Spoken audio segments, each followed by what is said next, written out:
Sport. Party people! Party people!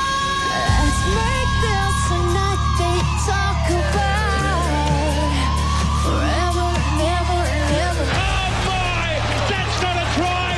That's a stinking dirty rotten party trick! Forever and ever and ever. Away to Tom!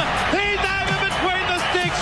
Let's make this. Hell yeah, everybody's gonna know our name. The trickery, the wizardry, the mastery of the Adam Reynolds kick! This is rugby league at its best. Everybody's gonna know our name. He explodes through! He's over the 30! This game is stupendous. Second man to Walsh. Walsh will go himself! He's over between the posts! This is unbelievable! I just can't believe what we're watching. We are the party people. We set the bar and we take it way too far. But this is why I love this damn game. It's awesome. We like to do what's never been done and break all the rules and make all the fun. I just saw a star. Wow, what a way to finish this game.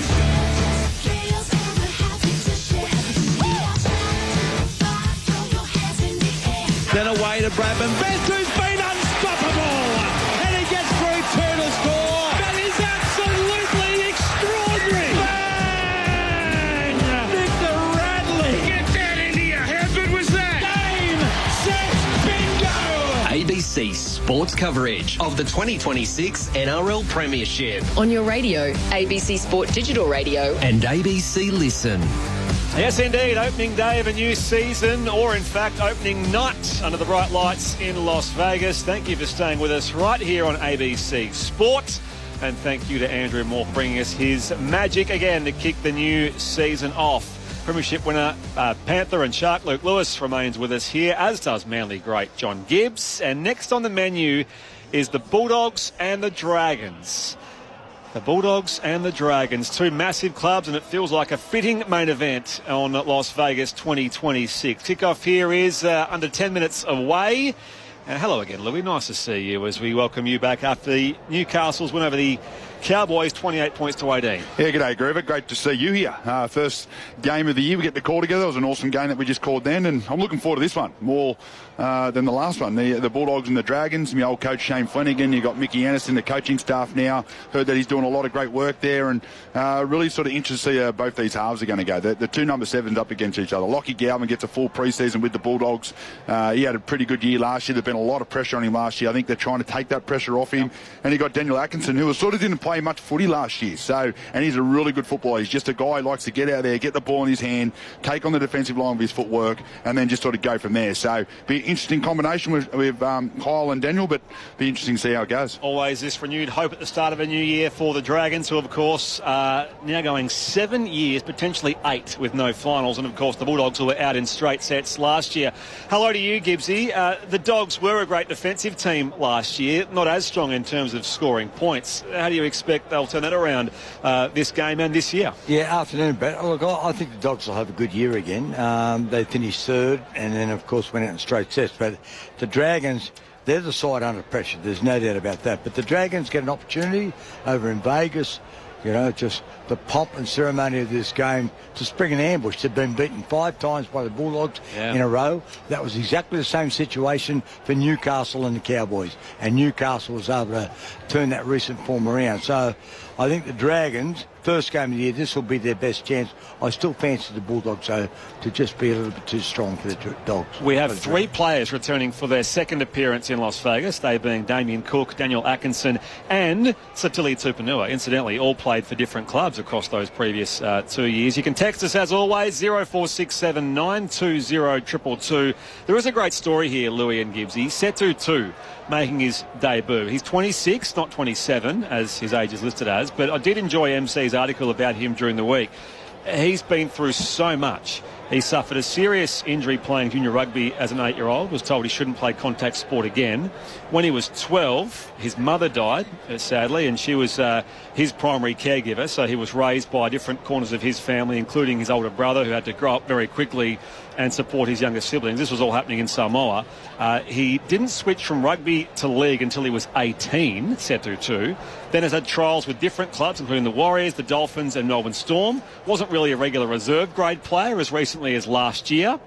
He has a family of his own with 2 young kids. His eldest was born while he was in the COVID player bubble, and he had to watch his eldest daughter being born over FaceTime. So he himself has made enormous sacrifices for his family, and this is amazing that he gets to debut under these circumstances in Las Vegas. You can't help but hope for the very best for him. Yeah, good luck to Setu too. And he's obviously a good player. Scored 13 tries, I think, in 14 games for the Warriors in New South Wales Cup last year. So he's obviously got some ability, and they've had some good wingers in recent times at Dragons. They've lost a couple to other clubs in that, but they have had some good wingers, and Setu looks like being another one. The other thing, Louis, was the Dragons were the last of the 4 teams to fly into Las Vegas. Their captain, Clint Gutherson, was asked about this and said it was the best thing for the preparation. We're not here for a holiday. We want to prepare as close as possible to a normal away game, and here they are. What do you make of that approach? I don't think the approach really matters, to be fair. Like, sometimes getting over there too early, it does become a little bit more of a holiday. You're out there, you're looking around, you're not worrying about what you're over there for. So, you get over there. You probably want to get over just so you get over the jet lag, if there is any. But I like the decision. At the end of the day, there's no wrong or right answer. It's only going to show tonight. And if they get out there and they get the job done, they'll say that was the perfect plan. If they get out there and they play shocking, well, they might come down and blame that we didn't get over there early enough. But at the end of the day, they've got to get out there. They've just got to run harder. They've got to attack. They've got to tackle harder. They've got to do all the simple things really, really well. And they've got to be patient tonight. They can't go out and try and win the game in the first 10 minutes. That's not the Dragons. They've got to be able to get through their sets, wait for opportunities, take them where they come, and do it with a smile on their face. But I can't wait to see how these two teams line up against each other. I think the Dragons can win if they get right field position. A couple of things go their way, but they're up against a really good side in the Bulldogs tonight. Val Holmes switching from left to right centre, which we mentioned in our pre-game cross earlier. You mentioned your mate Michael Ennis. I did see he was doing some dummy half work at training as well, because they can't have a big squad to do sort of match simulation 13 on 13. He's had to sort of pull a jersey on and do some dummy half pass. I think he probably asked to put a jersey on because he loves it. He loves training. He's still out there running around, and he loves throwing the ball and getting involved. But he's a good man, Mickey. He knows the game really, really well, and he leaves no stone unturned when it comes to preparation. So he will do a good job for him. Your text to welcome 0467 920 222. Big loud come on, you can see there from Jamin Salmon in the Canterbury Bankstown rooms before they head out onto Allegiant Stadium. Of course, earlier Newcastle 28 beat North Queensland 18, and seeing the Dragons now in their sheds, and the theme for them is that they have done the work. That's been their pre-season, or their Vegas motto, arriving as the 4th NRL team into Las Vegas, but the work has been done in pre-season. These teams both split their trial games 1-1. The Dragons were in fact beaten by South in the Charity Shield in Mudgee 28-24. And that was not a great South Sydney lineup either. So take with that, I guess, what you will as far as that pre-season or trial game form. But it all starts now, the real stuff. And the Bulldogs, of course, beaten in both finals last year, out in straight sets. It's Cameron Serrato's 4th year. Of course, they've become a headline team last year, playing in some big, massive games, big crowds, and a big crowd as well, big occasion in Las Vegas. Just talking about trials, and I think this puts trials in perspective. Newcastle's couldn't score a point last year, have lost both their trials. What happened? They've come up and up to the Cowboys, who won both their trials. I can hear the loud Doggies fans booing the Dragons out onto the field here with their fullback and captain Clint Gutherson. Wingers Tuapolotu and Setu 2 on debut. Centres Moses Sully and Valentine Holmes. 5'8" Carl Flanagan. Halfback Daniel Atkinson, his first game for the Red V. The lock forward Hame Sele, jersey number 14. Second rowers Leilua and Sua. Props Emre Gula and Toby Couchman. Hooker is, of course, Damien Cook. The bench is Hamish Stewart, Josh Kerr, Blake Laurie, Ryan Couchman. His first game since his ACL round 1 against the Bulldogs last year. Lycan King Tonga and Matthew Fiinga. And the Dragons take their position in their half of Allegiant Stadium. Stephen Crichton pulls the jersey over his face momentarily before he leads out the Berries in their famous blue and white. And fans clap them on in that corporate area. The atmosphere's been immense. The Super League game, big win for the last year's Wooden Schooners, the Newcastle Knights in the first game. Now the Bulldogs get set to meet the Dragons for our Las Vegas main event. Fullback Connor Tracy for the Bulldogs. Wingers Jacob Carraz and Marcelo Montoya. Centres Bronson Sherry and the captain Stephen Crichton. 5'8" Matt Burton. Halfback Lachlan Galvin. Lock, Jamin Salmon. Second highest, Viliami Kikau and Jacob Preston. Props are Max King and Samuel Hughes. The hooker is Bailey Haywood. The bench is Kurt Mann, Satili Tupanua, Harry Hayes, Josh Curran, Jake Turpin and Inari Tuwala. And as John Gibbs said, the Bulldogs have won 5 in a row and 6 of their past 7 against the Dragons. Tip, Gibbsy? I've got to go for the Bulldogs. Your tip, Luke Lewis? Yeah, tough one. I think it's a coin toss. I don't think it's going to be a big blowout, but I'll go the Bulldogs too, purely just off the way they finished last year. I think they'll be really, really fit and up for this game, but I think it won't be much in it. The referee is Grant, Joey Atkins. Our touch officials are Matt Noyen and Ziggy Shaklasa-Radamski. Adam G is in the bunker. And you're with us on ABC Sport. My name, Brett Sprigg, alongside Luke Lewis and John Gibbs for the second of our big National Rugby League games in Las Vegas on opening day 2026. Canterbury, Bankstown and St George Illawarra. Dogs to kick off with Matt Burton, who of course hit the roof at the Las Vegas Raiders facility during the week and has overcome a hamstring complaint to play here. He kicks us off. Crowd still roaring. Dragons to receive and have first use away from that southern end of the ground. And as a run first up here from the Dragons, and Moses Sully brought down 10 out and 10 in from his own line, and comes across here open side right. They link up now with Leilua. Luciano Leilua will play it now 18 metres out. Cook dummy half, swings it across again here on to Hame Sele. That was the late change as far as him starting, and Hamish Stewart in 13 on the bench. Played here centre field, 25 out. Trying to get it going here. The tackle is made by Sam Hughes, and also in there Haywood. We have to play it down there is Toby Couchman for St George Illawarra. Now back to their captain Gufferson, 40 out centre field. This is last play. Cook from dummy half directs it right. The last play kick does come from the new half back in Daniel Atkinson. High in the air it goes. Lands 8 out from the Canterbury line, and a leaping take down there on the wing. Carraz brings it back in centre field, and he's swarmed on there by Gula and also Cook, 20 out centre field. Bulldogs' first use of the game here. Montoya overcome an ankle injury and had a neck injury last year, the winger. Now from dummy half, Galvin.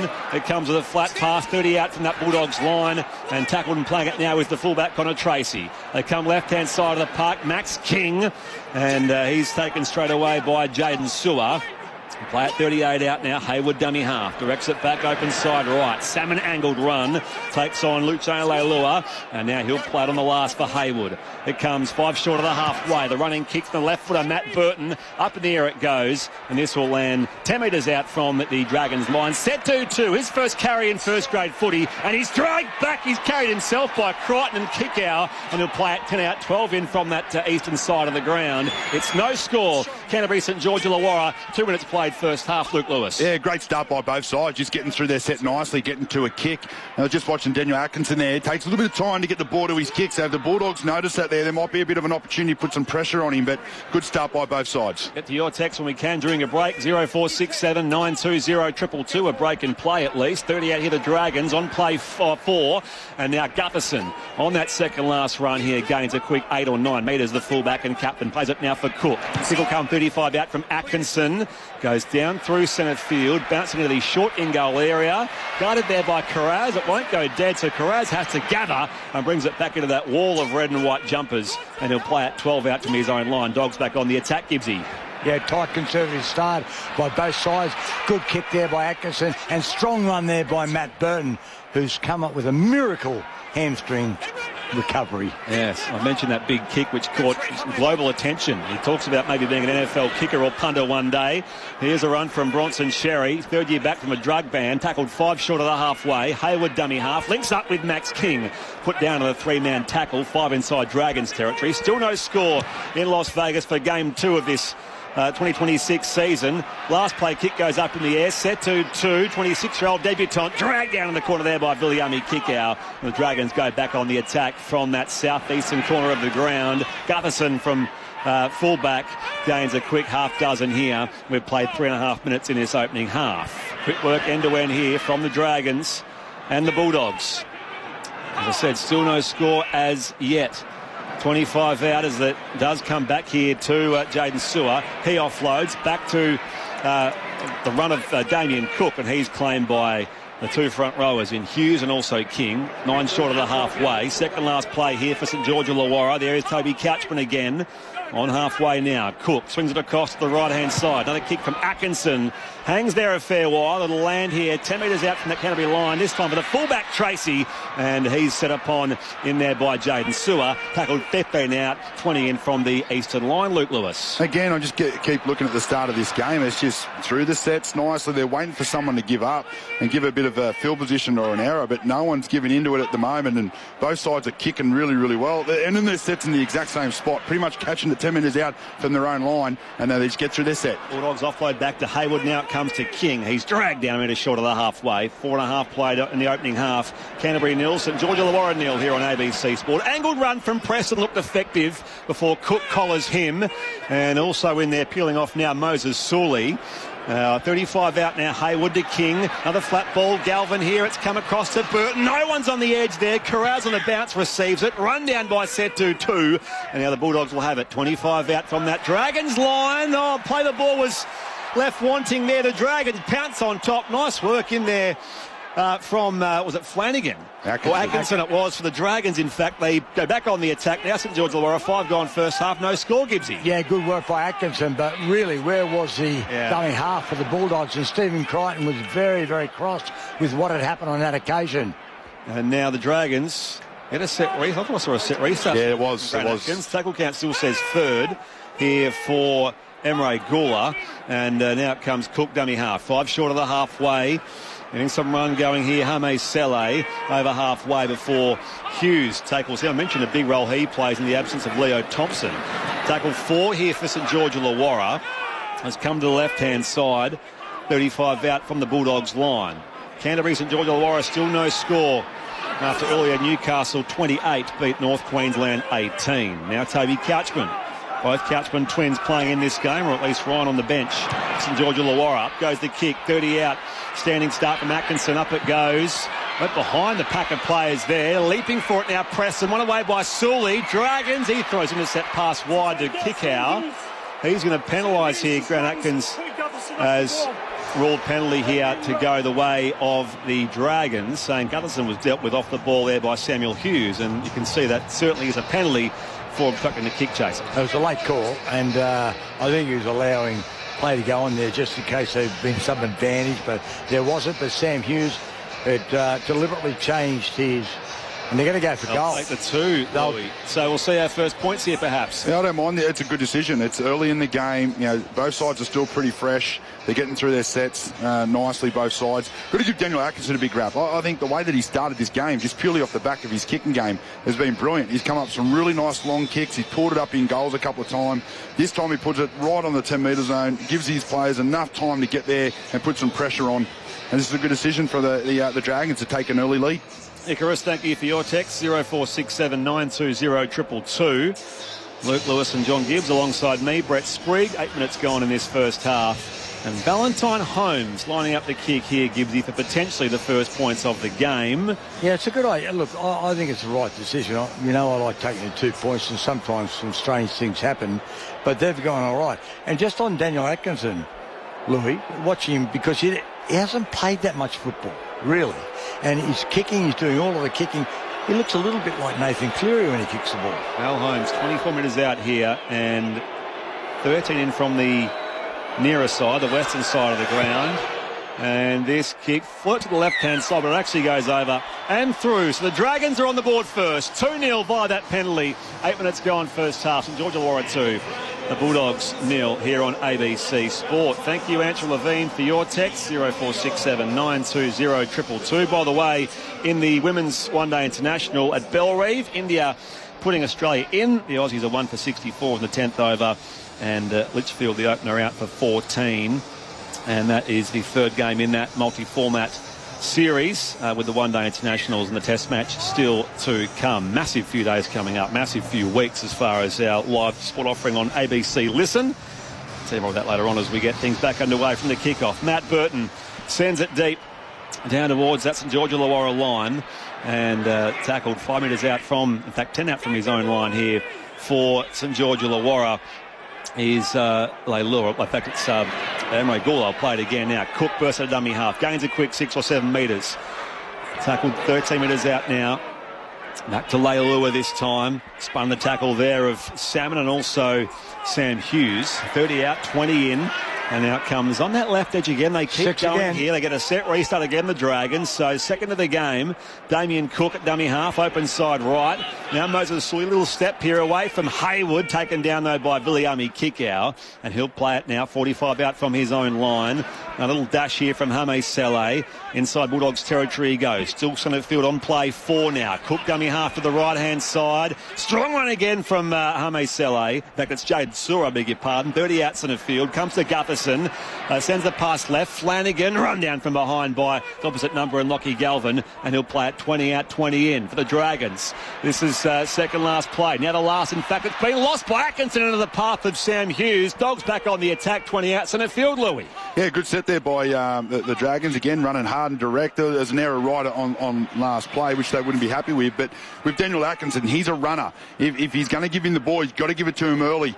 He likes to get the ball and look up at the defensive line and see what he can create. So, here comes an error from the Bulldogs. Karaz, that error was forcing the tackle there of Emre Gula. Ball Gone back. Goes there back to Crichton. So the Bulldogs are still alive here. Gibbsy on play 2. It's 2-0 the scoreline the Dragons' way. We've played 11 minutes in this first half on ABC Sport. There's Montoya. Play at 40 out. Galvin back again now to Karaz, showing some good dash. He stands in the tackle there of Couchman first up in concert with Emre Gula. Over halfway goes Galvin. Dummy the pass. A little too late as he's been run down there by Luciano Leilua, ball and all. And he'll play out there in front of Kyle Flanagan. And now 40 out. A bit of a burst now from Max King through centre field on play 4 for the front rower. 35 out. Second last play now. Haywood low pass to Galvin. Goes to the right now. Preston with the break. Takes on the fullback. He was too fast for Gutherson. Fancy that. And he goes in to score behind the posts.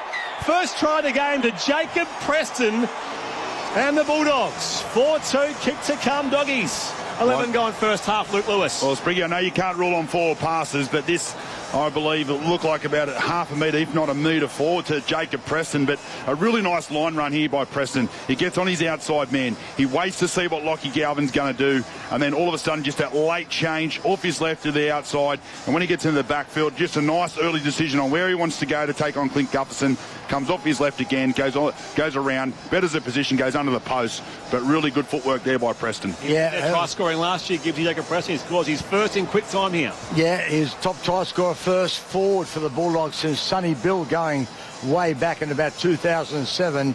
But that was a really bad miss by Moses Sully. It was a good ball on the outside from Galvin. Preston, he's a fine player. He ended up with the Kangaroos at the end of last year. I'm not sure about the angle, but the try should have still been stopped, Louis, albeit that was a bit of a dubious pass. That was a beautiful hole. Really nice hole. And I love watching back rolls fly through holes, so I'm happy to give that try. So 4-2, kick to come for Canterbury Bankstown at Allegiant Stadium in Las Vegas. Stephen Crichton to take the kick from directly in front. Now, Gibbsy, I keep mentioning the dimensions. I keep saying it's, 20 out, 20 in, whatever it is. But, of course, it's a skinnier ground than normal. You've seen that sideline. It's obviously a narrower ground than what we're used to. It's not as long either. Wait for the kick from Crichton. Left footed directly in front of the fluorescent goalposts to make it 6-2 Canterbury Bankstown, and he does just that. Dogs with that lead now increasing. 13 gone first half on ABC Sport. Brett Sprigg, Luke Lewis and John Gibbs. Yeah, it's about 5 or 6 metres narrower overall? It's about 8 metres narrower, and you'll see it sometimes in games. The players have adapted really well, but you can see where wingers go around on the outside and all of a sudden they have to pull up and come in. So that's why offloads are very important. Newcastle showed what good offloads, not just throwing the ball away, can do. We saw the Canberra side do that to the Warriors last year. But that's a good comeback try there to Canterbury. But really, that hole should have been stopped by Moses Sully. Warren from Blacktown, thank you for your text. They've got to have the footy back tipping Canterbury in this game. Thank you, Warren. 0467 920 222 as Emre Gula drags down Max King from the kick-off. Plays it now to Haywood. 12 out from their own line. Montoya taken immediately down there again by Gula, who's been busy in defence for St George Illawarra. Now Samuel Hughes. I mentioned he gets that starting nod for Leo Thompson, their boom recruit, out injured. 30 out now from their own line. Up the left edge goes Viliami Kikau, but 3 Dragons stop him, 7 short of the halfway. Second last play as Haywood finds Jamin Salmon. Tries to get a jinking little run there on Hame Saleh. He's stopped there by the lock forward, and he'll play it 5 inside Dragons territory. Last play kick comes from Burton down the left side of the field. 6-2 is Canterbury's lead. Setu 2 goes through the air, and he beats Jacob Carraz 1-on-1, and Setu 2 will play it now for St George Illawarra. 5 in from that far side of the ground, 25 out from that southern goal line.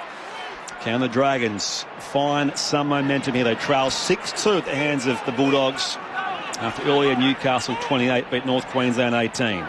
Through centre field they come. Gutherson, and he takes on Max King head on, and the skipper will play it 7 short of the halfway here for St George Illawarra. Another strong run here from Jaden Sewer. Might be a set restart coming up in biz. In fact, 6 again per inside the 10. So a full set now for the Dragons inside Canterbury territory. 40 out they go. Cook finds Toby Couchman, dragged down from behind by Jamin Salmon, and also when there was Hughes front on. 30 out now again through centre field, and a little dummy pass there. Hame Sele gains a few more metres inside the red zone now, northern end. 6-2 is Canterbury's lead here. Dragons on the attack. On play 4, it's now with Luciano Leilua, and he gets stopped now, fipping out in front of the posts. Cook directs it right-hand side to Flanagan. On his half partner in Atkinson. Sewer gets the offload back for Gutherson. Couldn't quite use it though. Stopped by Crichton. Last play Dragons, by the way, from Canterbury's line. Off the inside of the boot there from Cook. Perfectly placed for Emre Gula, whose defensive nous is rewarded with a try. So the Dragons do hit back. 6-all, kick to come. It was well set up, and after 15 minutes they level the scores. Dragons kick to come. 6 on the scoreline. Luke Lewis on ABC Sport. Yeah, beautiful little kick here. Great vision here from Damien Cook as well. He looks up. You can see Emre Gula absolutely flying into a hole and just puts a little left foot kick through. Gets the perfect bounce there, Gula. How's to get the ball in hand and still put it down? It's a bit of a job there, but really nice execution. But this just comes down a little bit more field position, a couple of quick play of the balls. They get that set restart and gives them another whole set of 6 of attack inside the Bulldogs area, and they execute well. Only scored 2 tries last year. Emre scores 1 on opening night, Gibbsy. Oh, that was beautiful. How fast was he going? I mean, the coordination there and the cooperation between the brains. It was like ESP, Damien Cook and Emre Gula. Emre Gula, he looked like the beast sprinter going after the ball. On his 9th career try, Emre Gula, who passed the 100 games mark last year as well, the ex-Canberra Raider, and his 2nd year at the Dragons. So, Valentine Holmes opened the scoring with a penalty in the early stages of the game. We'll line this up here from no real angle to speak of, and quite close in front. So 1 from 1 so far tonight for Valentine Holmes. But I would put pressure on there, Brett, because they've got a couple of 6 agains, which are very important. Yeah, he's 13 metres out, Valentine Holmes, and only a very slight angle right-hand side of the park to give the Dragons back the lead. And he comes, and this time straight over the black dot, Valentine Holmes to make it. George Illawarra 8, the Bulldogs 6 here on ABC Sport. Your texts are welcome, 0467 920 222, and I'll keep you across that Women's One Day International where Australia is playing India in Hobart, and a reminder later on the Women's Asian Cup. Matilda's hosting the Philippines in Perth. That's all available via ABC Listen, where you can also find NRL Monday with Andrew Moore. If you're wondering what that actually is what is it? It's NRL. It's on Mondays. It's all there in the title for NRL Monday. So Maury with Matthew Elliott tomorrow night, which you can hear at 6:30 p.m. Brilliant. Eastern Daylight Time, or catch up on ABC Listen. 8-6 is the Dragons lead here. 16 gone first half on ABC Sport. Burton kicks us back off. And the Dragons 8 out from their own line. And there is the try scorer, Gula, who hits it up off Preston, also a try scorer in this game, and Bronson Sherry in there as well. 13 out from that southern line. Another strong run again from Leilua. His 3rd year back at the Dragons, a Samoan international. There's a second go here as far as King then wraps him up. 58% possession, Louis, for St George Illawarra. So they've had the better of things as far as overall possession. They lead 8-6. Yeah, they're definitely getting a couple more calls go their way at the moment, but they're doing a good job. They're running hard. They're getting some clean play of the balls. They're not pushing that pass. There's an offload there that they were trying to look for, but they were happy just to take their medicine and get down and get to a play the ball. That's what they need to continue to do. Play 4, make it 5 now for the Dragons. Over halfway with a run from Toby Couchman, and he's met front on there by Jamin Salmon. 40 out from that northern line. Last play it comes here to Dan Atkinson on his club debut. He goes high, sets a task for Connor Tracy, and he's pummeled there as he brings it down as Sewer got to him first. Dogs back on the attack, 10 out from their own line. 8-6 is the Dragons lead here as they choose that left edge, Canterbury, and it's with their captain, Stephen Crichton. Plays it there for the fellow headgear wearer in Matt Burton, and this time Carraz is put down by Couchman. 20 out, 20 in from the eastern side. Montoya, up centre field he goes, but Couchman hangs on for dear life. On second last play, Hayward a flat ball from dummy half, trying to release some pace there of his fullback in Tracy. Now it comes the right-hand side for Galvin. His last play kick just wobbles downfield there. It's picked up 15 out from the Dragons line by the fullback Gufferson, and the skipper is set upon there by Hayward and also King. It's 8-6, the Dragons lead here, 18 gone. First half. You're on ABC Sport. Hold that thought, Gibbsy, as the Dragons go back on the attack quickly, just short of the halfway. From dummy half, Flanagan. Open side right now again. Sully stepped out of the tackle, but 4 Bulldogs stop him as he's on halfway and stopped by Hayward eventually. He'll play it now, midway through the set now for St George Illawarra, who lead 8-6. It comes the right-hand side, guts an inside ball now again to Val Holmes, and he tries to swat away one tackler there at Burton. He'll be playing at 35 out, 12 in from that far side. Cook back here again now. Atkinson inside ball. Couchman wrapped up from behind by Sam Hughes. This is last play Dragons, as the last play kick will come from Atkinson off a step. Going towards that corner. Montoya through the air. Watched it well. Dogs back on the attack. 8-6 Dragons, John Gibbs. Well, they're applying the pressure to the Dragons. The Bulldogs are holding firm at the moment. They are under pressure. There's no doubt about that. And Shane Flanagan justified in changing Hamish Stewart and Hame Sele because he's been excellent, Hame Sele. Swinging across right to left here, the Bulldogs. Crichton into open space, only briefly. Run down by Setu 2, and now we'll play it here. The captain might in fact get the penalty. It's going to be a 6 again, of course. It's outside 20. So that's the new threshold, of course, which we see applied to 6 again set restarts. More of those will happen with open play. Preston here to the right-hand side. He receives that ball right-hand side. He's taken 40 out from his own line. Dragons 8, Bulldogs 6 as we approach the halfway mark of the opening 40. Burton, devoid of options, swats away the try scorer Emre Gula. He's put on his back here, 6 short of the halfway as this game has seesawed so far. Just the one try apiece. Stripped back here to the right-hand side. Out in some space, Sherry. He was brought down. Great tackle it was by Moses Sully. A good chase to boot. 25 out now the Bulldogs. Second last play. Galvin plenty of space in that middle of the park. Comes back to Jamin Salmon. Steps around one. Cook wraps him up now. Gula in there as well. Last play, Dogs 11 out centre field. Hayward goes to the left-hand side. Now Burton releases Tracy. Crichton on here to Carraz. But it's going to be a changeover, Louis, and it will remain Dragons 8, Bulldogs 6, 20 gone, 3 left first half. Yeah, great skill there by the Bulldogs. That pass from Stephen Crichton to find Carraz down that short side was beautiful. I love what he just did there, threw the ball at Gutherson's head. Falcon. Did a little bit of Falcon, but great defence there too from the Dragons. They had to scramble. There's a lot of trust shown from the inside men, and that's what you need. But I do believe the Dragons are dominating field position at the moment. 19:45 left in this opening half on ABC Sport. Great to have your company. Brett Sprigg, Luke Lewis and John Gibbs with you. And again, they go through centre field now, St George Illawarra. Got to keep across the interchange moves as well, Gibbsy, because, of course, we don't know who the actual 4 is, really, until they're all made, if that makes sense. And that pool of 6 players teams now had to choose from. Here is Toby Couchman. And he's dragged back there by Harry Hayes, who's out there for the Dogs. So there's one of their interchanges made. Harry Hayes off the bench, doing some defending. Dragons on the attack. Last play kick does come from Atkinson. It goes straight up in the air, and in fact, bounce inside the eastern touchline. Setu 2 bats it back here for his teammate at home. Behind the back pass from Sewer. Sewer live now for Cook on this last play.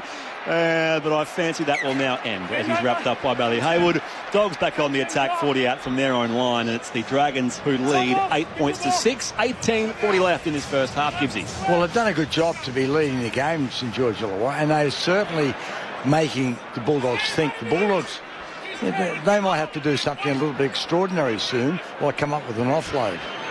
So here go the Bulldogs. Montoya, a little step over halfway before he's brought down by Moses Sully. Play at 5 inside Dragons territory. Harry Hayes, who's out there. Now it comes here. A little gap now to kick out, although it wasn't for long because Jaden Sewer was wise to him. So was Toby Couchman. As now it comes back again. Salmon. Left to right, they shift it. Preston, their only try scorer so far for the Bulldogs, will now have it in centre field, 25 metres out. Hayward back to Salmon's been busy here. Second last play. Kick out. Thought he saw a gap there. On the inside of Valentine Holmes. It Cook stopped him. Hayward dummy half. Presses the back now towards Crichton. Thinks about the kick but goes himself, Crichton, on that last play. And he carries it into a tackle. That'll be a changeover again in front of our man, Ziggy Shaklas-Radamski. He's got the moustache now, Ziggy. Love it. That's a great pre-season move from Ziggy Shaklas-Radamski. But there is a bit of issue here for Stephen Crichton, who's slow getting up. Louis is holding the upper right part of his leg. Oh, he's having a breather. Too smart. Slowing the game down a little bit. The game is pretty quick. It's been back and forth. There haven't been a whole lot of stoppages in this opening stages. So I reckon some of the boys out there will be breathing the big ones. Dragons 8, Canterbury 6, the scoreline so far. 23 gone, 17 left in the first half on ABC Sport. 12 out from their own line to the Dragons. And again they go with that right centre in Valentine Holmes. 20 out, 20 in. Fed the pass back wide here again as the tackle is made. Preston on Couchman, I think it was, in there. It comes away now back to Leilua. Another little burst there from another back rower. Cook at dummy half. We'll share it with Gutherson. Back now to the half-back in Atkinson. No, it's stolen away here briefly. It's ricocheted back to the Dragons, but Grant Atkins is suggesting here, as I see Buddy Hayward's been cut open as well. He'll say it was knocked away by the Dragons. Yeah, it came off Atkinson, which is clear as day on the replay. So it's a Bulldogs scrum here, Louis, and the Dragons lead 8 points to 6 with 16 and a half left. Yeah, I think Atkinson wanted to challenge it, but I don't think it come off his hand, it come off his head. But at that situation, what do you do? Do you want to lose it? You're still in front at the moment. You can defend it out. Buddy Hayward's getting called for blood bid now. But, yeah, look, that was a horrible pass there from Sewer. To be fair, he shouldn't be putting his teammate in that situation. But, you know, they've been so good coming out of their own end, the Dragons. They don't have to change anything. They've just got to continue to do what they've been doing. Their outside backs come in, they take a little bit of pressure off their forwards. The last two plays of each set, they just go bang, bang in the middle of the field, and they set up for their kick. It's been working for them. And this has given them a good opportunity. The Bulldogs haven't had any opportunities for the last 10. Scrum feed for the outside field here for the Dogs. A quick patch-up job for Bailey Hayward, who goes left-hand side of the scrum for Crichton. Now Hayward gets in behind him. Kick out on that 30-metre line now. He's stopped in a three-man tackle. They will play it here. Viliami kick out, the Fijian. 30 out, 20 in. Salmon on play 3. Now it comes left to right. Galvin involved again. Tipped on to Sherry. Steps back on the inside. But support arrives in defence there to Flanagan. There's Cook in there as well. Dogs here attacking the Dragons line. 12 out. Now they lead 8-6 the Dragons. Bulldogs here with Salmon. Comes back now to Burton. And he's stopped in there by Hamish Stewart. So he's off the bench as well. Here comes Harry Hayes for the Bulldogs on second last play. Within 8 metres now of those right yellow goalposts. Hayward dummy half, last play. Galvin goes with the pass to Preston, pops out back here. Galvin volleys out of the air, and it's guarded dead by Gutherson. Just a penalty. So You grab him after the kick. yes, indeed. Grant Atkins saying it will be a penalty here going the Bulldogs' way.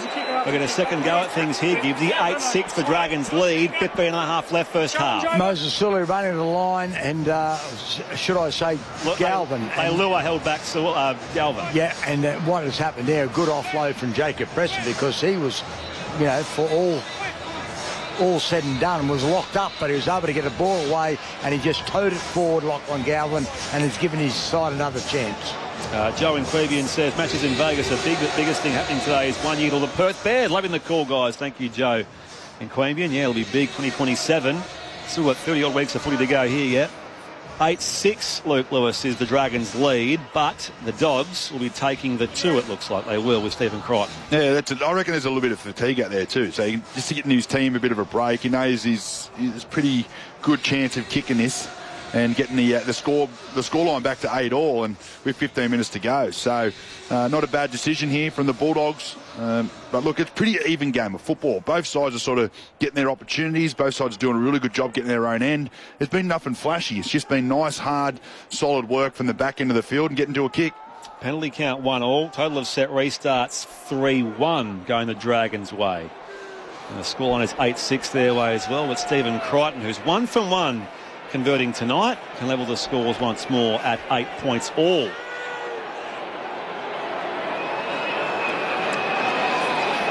Tough angle, 17 outs, 15 from the western side of the ground.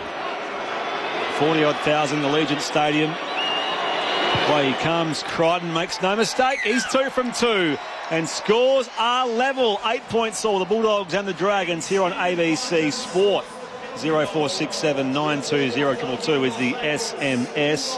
Hey, Louis, Spriggy and Gibbsy, best team in the business. Where is the 4 metre short field length taken from? Looks like both 0 to 10 lines are about 8 metres, says Janine from Indrapilli. How do they make up the... They probably take a little bit off each one. Yeah, no, I don't think it looks like just a little. You can't notice it that much. It's not too bad. You can't. I don't think you can note it visually, but where you can on the edges. When it goes to the winger, they think they're going to go around the outside. And they go. Brrr, they've got to put on the brake. That's putting on the brakes. Let's cut that. Thanks, Jonesy. That'll go on the file for later on. Thank you, Gibbsy. A man of many sounds. 13 left first half. As it's brought back from the kickoff with Satili Tupanua. So he's out there as well. He's lost the footy. Dragons forced the error. Tupanua's first carry back from the kickoff was an error. And they'll challenge this, the Bulldogs. Let's have a listen. The Bulldogs. It was on tackle 1. My decision is knock on. They want to challenge that it was stripped. Come on. Okay. So we'll see. Look pretty straightforward to the naked eye, at least first up. But Tupanua runs it back here into... There's high contact from the kickoff with the Dragons. That'll be a problem then. This will be reportable and a penalty to the Bulldogs. Where's the high contact though? Is it the head? Is it head on head? What is it? I didn't see it there. Looks as though it's a contact from Couchman. There's also an arm in there ripping the ball out. The first tackle. And he's going to place either... It's just on report. Toby Couchman on report. There we go. Okay.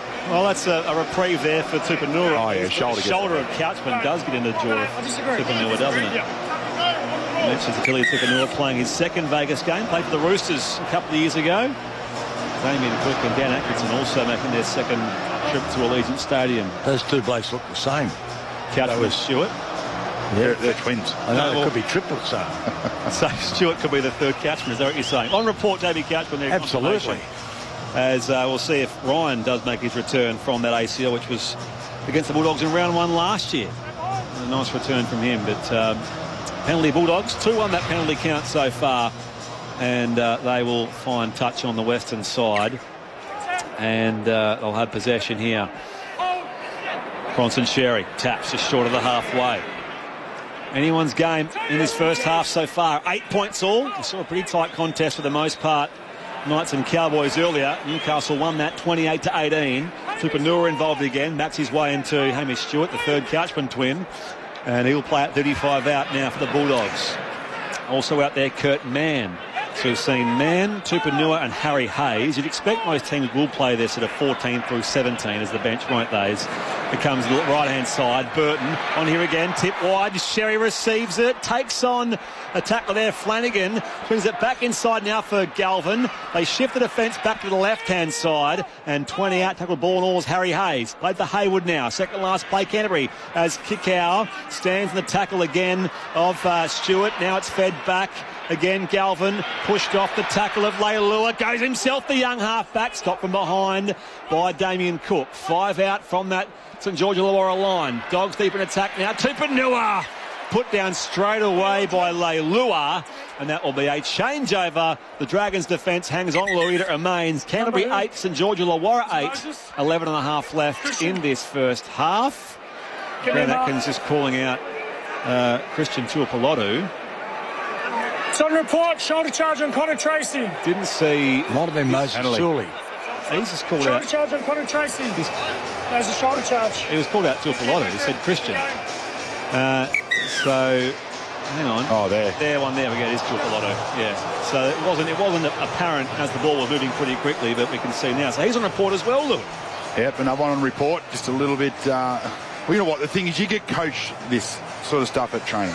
Not to turn your shoulder in. Always keep your arms open. Go in to make a proper tackle. Don't going for the shoulder charge. This is just a little Brady explosion, and we're used to seeing the Dragons do it. So they've got to snap out of it, otherwise they're going to get penalised out of the game. There they go. The new set to work with. 20 out. Make it now 15. 12 out from that Dragons line. Harry Hayes. Play it now for Hayward, who's now had the head taped up properly. Galvin feeds it back to Preston, who's lost it now on the tackle of Flanagan. Ball comes loose. Not to be outdone. Dragons defence again did it where it mattered most, and this will be St George Illawarra possession as the pass from Galvin came into Preston, and it was nicely effected there from both Flanagan and also in there Sully. So 8 points all that remains. Canterbury and St George Illawarra at Allegiant Stadium in Las Vegas. 10:40 left before half-time. Well, that was good defence because they fell for it previously when Galvin gave the ball to Jacob Preston, who cracked them open and scored the try. On this occasion, very good defence, particularly by a much smaller man in Kyle Flanagan. Scrum feed Dragons 10 out from their own line. 8 points, all I keep saying the scoreline. Just those tries to Jacob Preston and Emre Gula, as well as a penalty each either side. So the Dragons have it, 15 out from their own line. Cook dummy half. Swing it back across here again to the winger Tuipulotu. And he's 22 out from his own line. Cook on play 4. Back again here to Hamish Stewart. He debuted round 1 last year against the Dogs.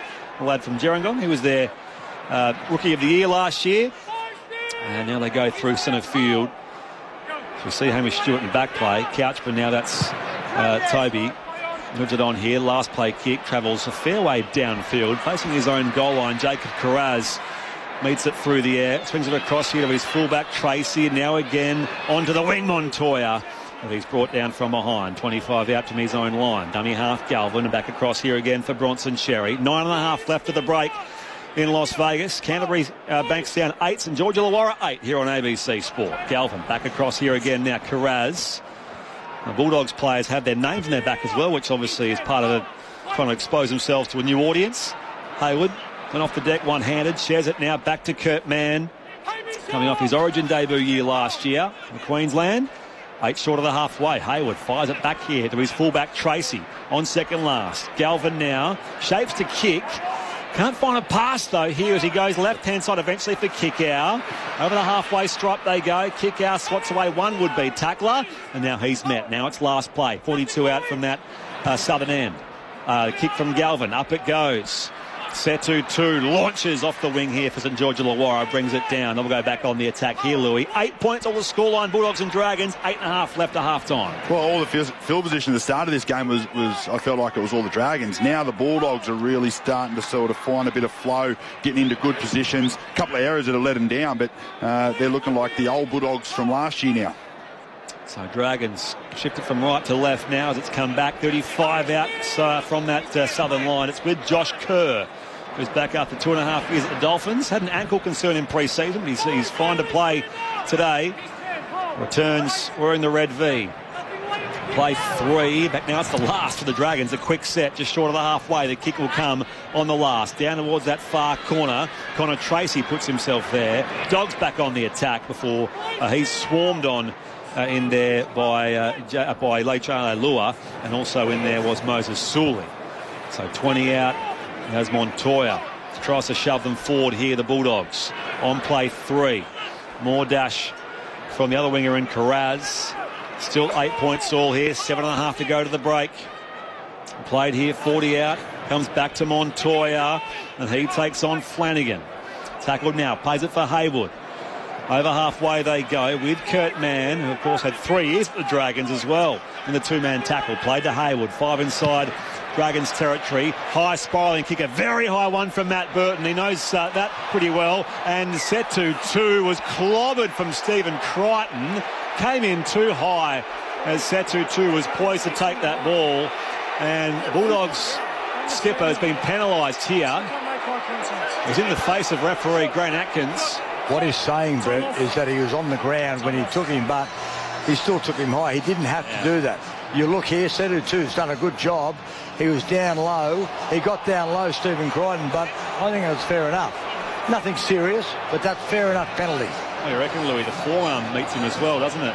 Well, at the end of the day, the rules are you can't touch the head these days, so that's a penalty every day of the week. And if you don't give a penalty there, then you open a can of worms. So I understand what Stephen Crichton's saying. He was going down, absolutely, but most wingers are getting taught in that position. If you can't get up and get get off the floor, you've got to get the ball and get straight down to the ground. We'll hear nothing further of it, though, Louis. That'd be fine. Penalty sufficient. Correct. So, penalty count now 3-3. Scoreline 8-8 of the Dragons' fine touch on that far side of the ground. It's up 25 out as it comes back again here to Josh Kerr. I mentioned he's come off the bench. Back into Georgia Illawarra colours. And the Bulldogs' defence creates a no way forward there for Hamish Stewart. Move the footy on here on play 3. Still inside their own half here, St George Illawarra. 8 points all the scoreline here on ABC Sport. There goes Atkinson. Back again to Jaden Sewer. Backed his way into Tupanua. And Kurt Mann. Now some afters here as well, Louis, in back play. Some jerseys being grabbed. A few wry smiles being exchanged. And some feeling out there between the Bulldogs and the Dragons. Yeah, I think it was just Viliami makes a tackle on Atkinson. The Dragons players didn't like it, thought it might have been a bit late. I think it was simultaneous. Simultaneous, Louis. Like I agree. Absolutely. Just off. No, but he was committed. Yeah, he was committed. He couldn't do anything. Nothing in it, too. It's not a hard tackle. So, not even a penalty, see? Time back on. 5:50 left in the first half as play rolls on here. And tackle with the footy. Ooh, now that was a bit of a shove there from Leilua on Jacob Preston. He's allowed to play it only momentarily, and Atkinson says, no, it's a penalty, Bulldogs. Cardinal sin, giving away a penalty when you're in possession of the ball. That was dumb play. Seriously, that was like a cauliflower there doing something. So, I think I said... Luciano Leilua had the ball and he shoves Preston in the face. And no one's Shane Flanagan. Yeah. He'll be filthy. So would I be. What about his teammates? I'm here to speak to a bit of Hollywood, though. A bit of Hollywood. We're going to have a little stoppage here now. Address this. We're not going to keep stopping for nonsense. Do you understand? We're both going to move on. You guys are the leaders. Speak to your team. We're moving on. Grant Atkins addressing the on-field leaders there, Damien Cook and Stephen Crichton.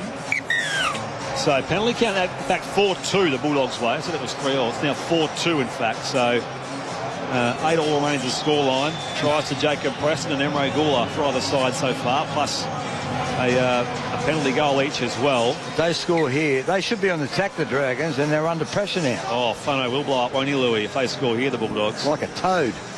I could actually see things getting thrown around. 35 out from that southern line. And Jacob Preston, the player who was infringed upon, has the ball here.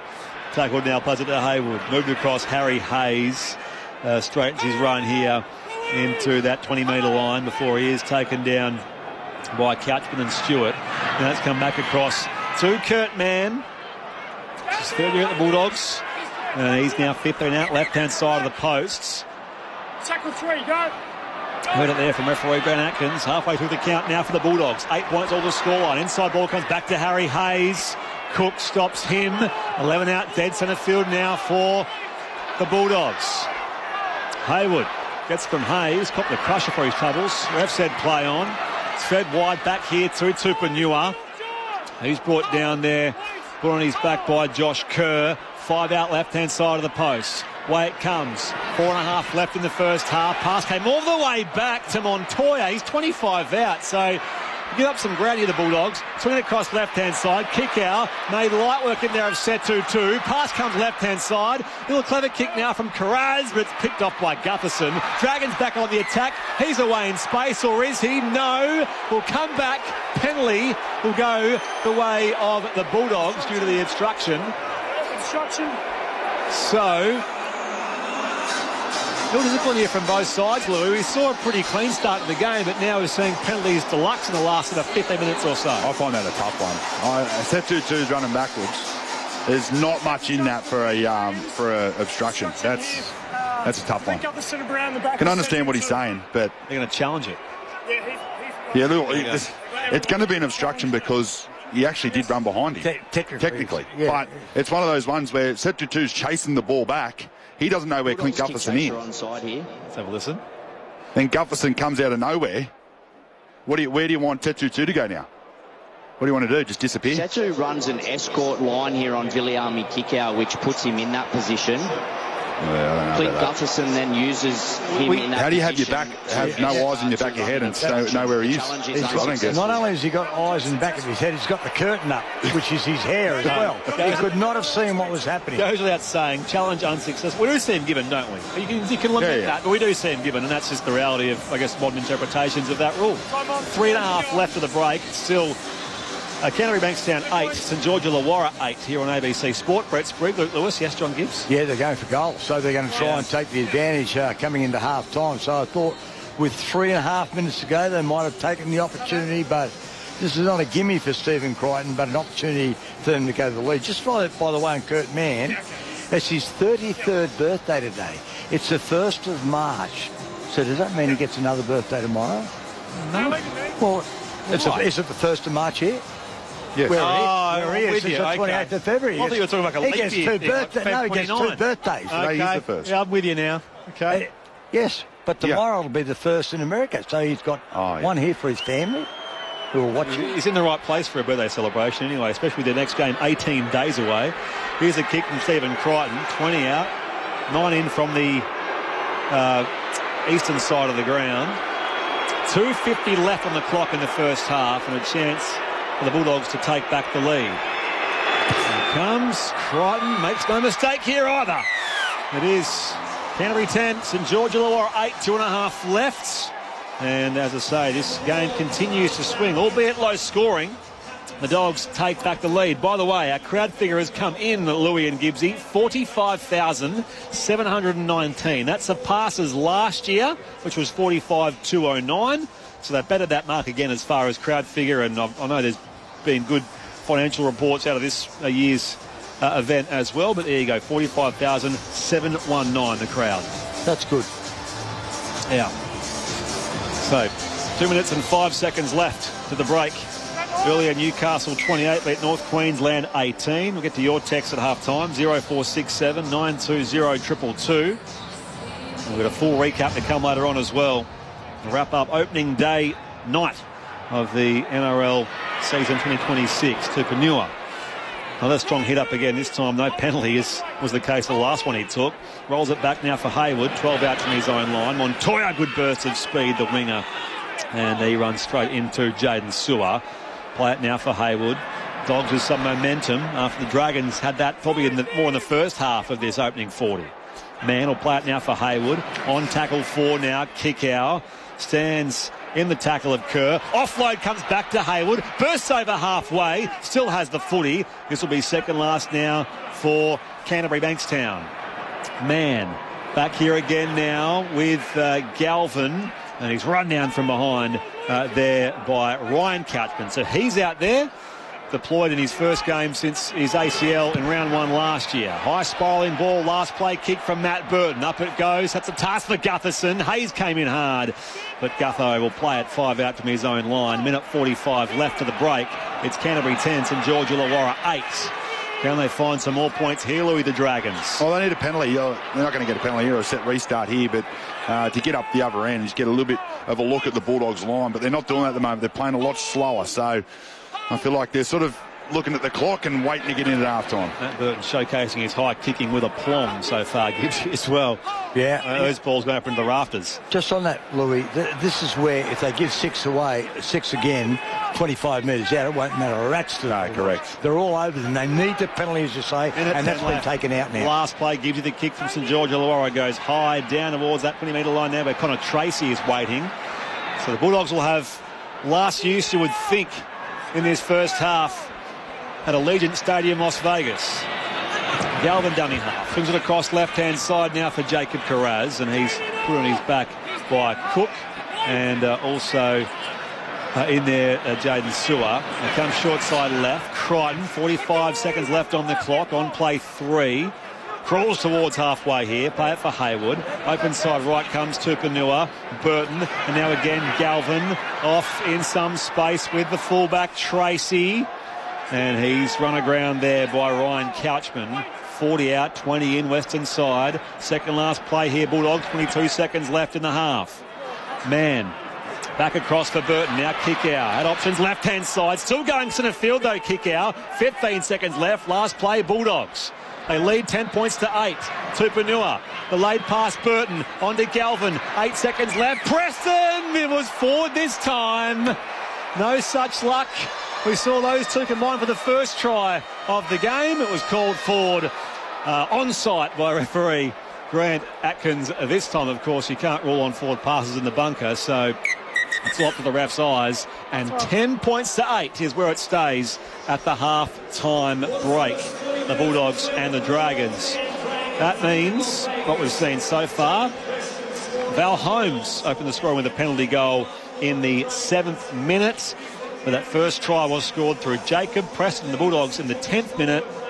Emre Gula responded in the 14th minute for the Dragons. So as I said, just one try for either side and one conversion apiece for Crichton and Holmes, and additionally 2 penalty goals for Stephen Crichton. So he's 3 from 3. Val Holmes 2 from 2 when you include that penalty which opened the scoring in the game. 10 points to 8. Luke Lewis, your thoughts on the opening half? Yeah, I didn't think there was a whole lot going on in the first half. Both sides had their opportunities. They took them when they got them. A really nice try by Preston early, and then obviously a beautiful kick there from Damien Cook to get Emre Gula over for a try. But it's sort of been 10 minutes to the Dragons, 10 minutes to the Bulldogs. It's just sort of been ebbing and flowing. But Bulldogs done a great job just to get up the other end, get the penalty that they needed. They took the 2 points. That's what's got them in front at half-time, but a very even game of football.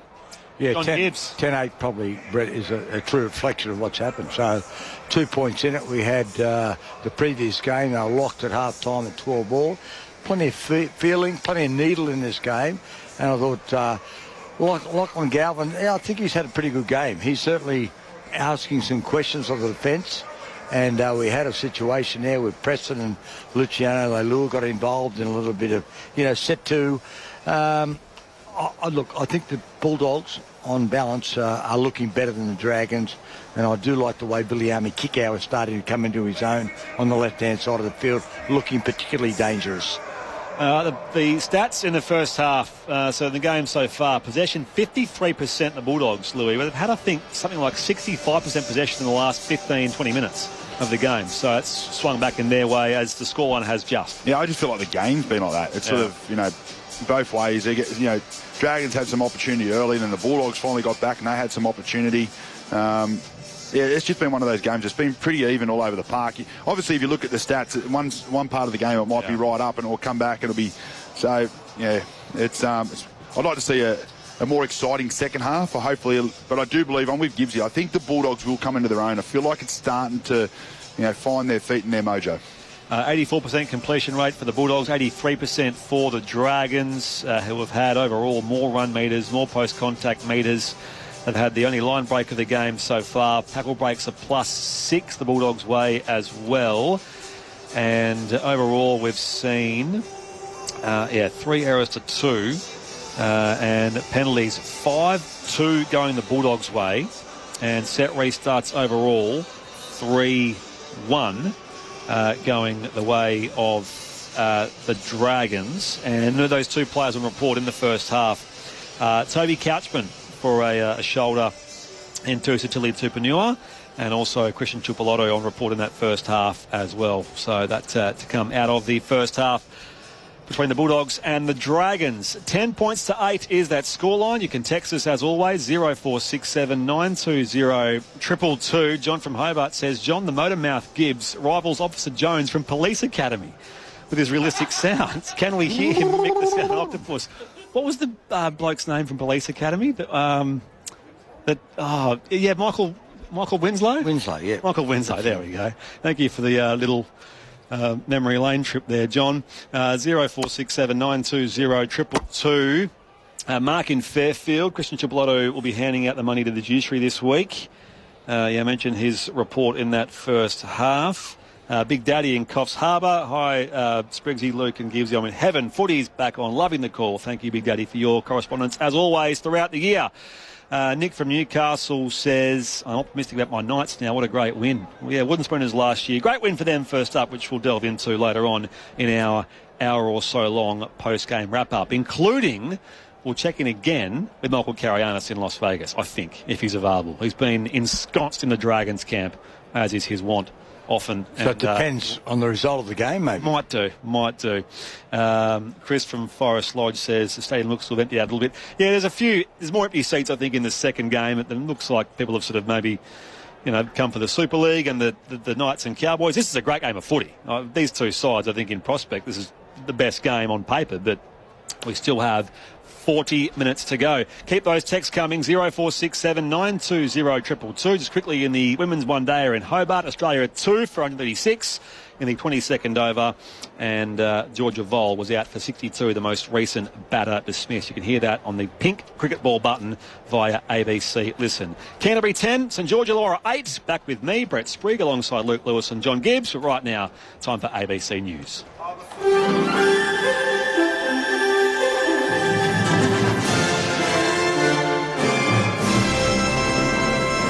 ABC News, I'm Clive Hunter. Iranian state media says the country's supreme leader, Ayatollah Ali Khamenei, has been killed in his office by US and Israeli strikes. President Trump told CBS News he believed a diplomatic solution would now be easier to achieve. Videos posted online have showed people celebrating in the Iranian capital Tehran and in the city of Karaj. Israel says it's carried out another wave of strikes on western and central Iran. The Israeli Air Force said it had targeted Iran's ballistic missile and aerial defense systems. One of the targets, it said, was a missile launch site where ballistic missiles carried hundreds of kilos of explosives. Iran has been retaliating with strikes on a number of targets across the region. There are reports of fires at multiple sites in Dubai. At an emergency session of the UN Security Council, the Secretary-General, Antonio Guterres, has condemned the military strike by the US and Israel and the Iranian strikes on countries in the region and called on everyone to pull back from the brink. Military action carries the risk of igniting a chain of events that no one can control in the most volatile region of the world. Let me be clear. There is no viable alternative to the peaceful settlement of international disputes. The US ambassador to the UN told the meeting that the Iranian regime had willfully destabilized the world. The Iranian ambassador said Iran would exercise its inherent right to self-defense. China has expressed concern over the US-Israeli strikes on Iran and called for an immediate ceasefire, urging all sides to avoid escalation and to resume dialogue and negotiation. In a statement, the Ministry of Foreign Affairs said Iran's sovereignty, security and territorial integrity should be respected. Iranian state media say the supreme leader's daughter, son-in-law and granddaughter died with him in his office in those strikes on Tehran. More on the dead former leader from the BBC's Caroline Hawley. As Supreme Leader, Ayatollah Ali Khamenei had the final word in Iran's theocratic state. He took over the role in 1989 following the death of Ayatollah Khomeini, the founder of the Islamic Republic. Although not a high-ranking cleric at the time, Ali Khamenei was a steely operator, aligning himself with the hardline Revolutionary Guards. Protests were ruthlessly crushed. His regime became increasingly unpopular, partly because of the resources it was spending abroad on what it called the axis of resistance against Israel. Millions of Iranians have long wanted an end to his repressive rule. Whatever comes next, his death will have far-reaching consequences. Here at home, around 200 people have celebrated outside the Iranian embassy in Canberra following the confirmation of the death of Iran's supreme leader. Peter Lusted is there. There's been a party atmosphere here outside the Iran embassy in Canberra. People have been literally dancing in the streets to pumping music. There was a bottle of champagne sprayed. Roses have been handed out, baked goods handed out amongst the squealing and the hugs amongst all these people. The reason we're celebrating is because this is not a war on Iran. This is a war for the people of Iran. It is rescuing 90 million civilians who have lived under this brutal regime. And today is a day that we can celebrate the death of the leader who oppressed its own people. Now is the greatest news.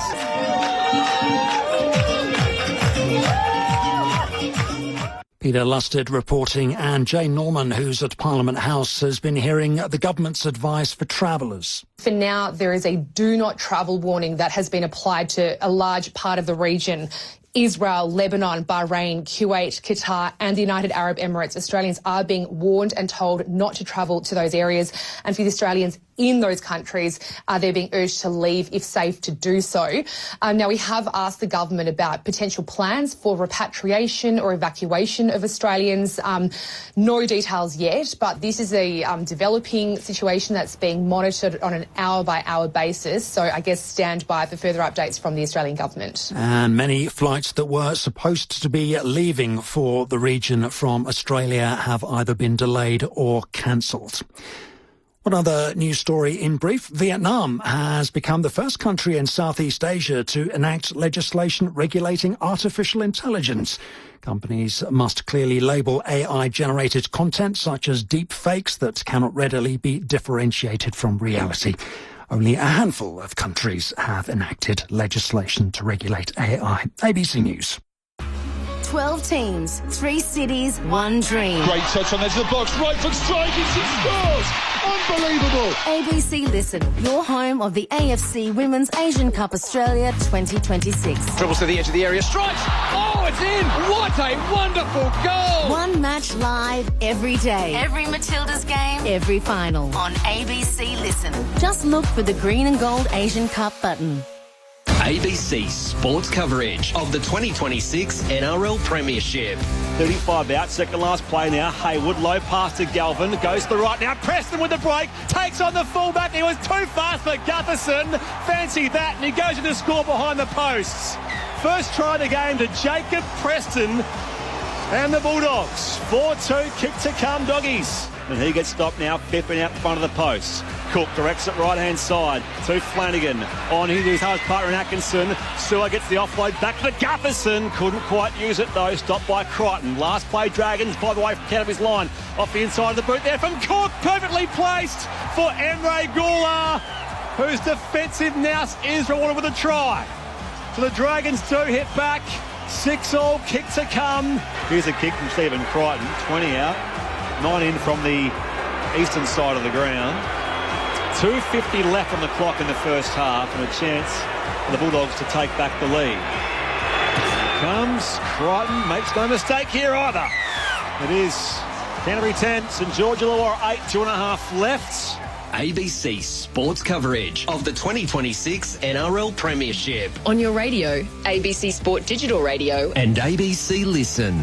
And that's our halftime score. Game 2 of NRL opening night in 2026. Brett Sprigg is my name, alongside Luke Lewis and John Gibbs here in the boardroom at ABC Sport HQ, watching the action at Allegiant Stadium in Las Vegas. 10 points to 8, as you heard there. A seesawing, low-scoring first half between the Bulldogs and the Dragons. And we'll have the second half getting underway very, very shortly. A reminder earlier, Newcastle 28 beat the North Queensland Cowboys 18. Luke Lewis giving 3 points. Kalen Ponga in the ABC Player of the Year.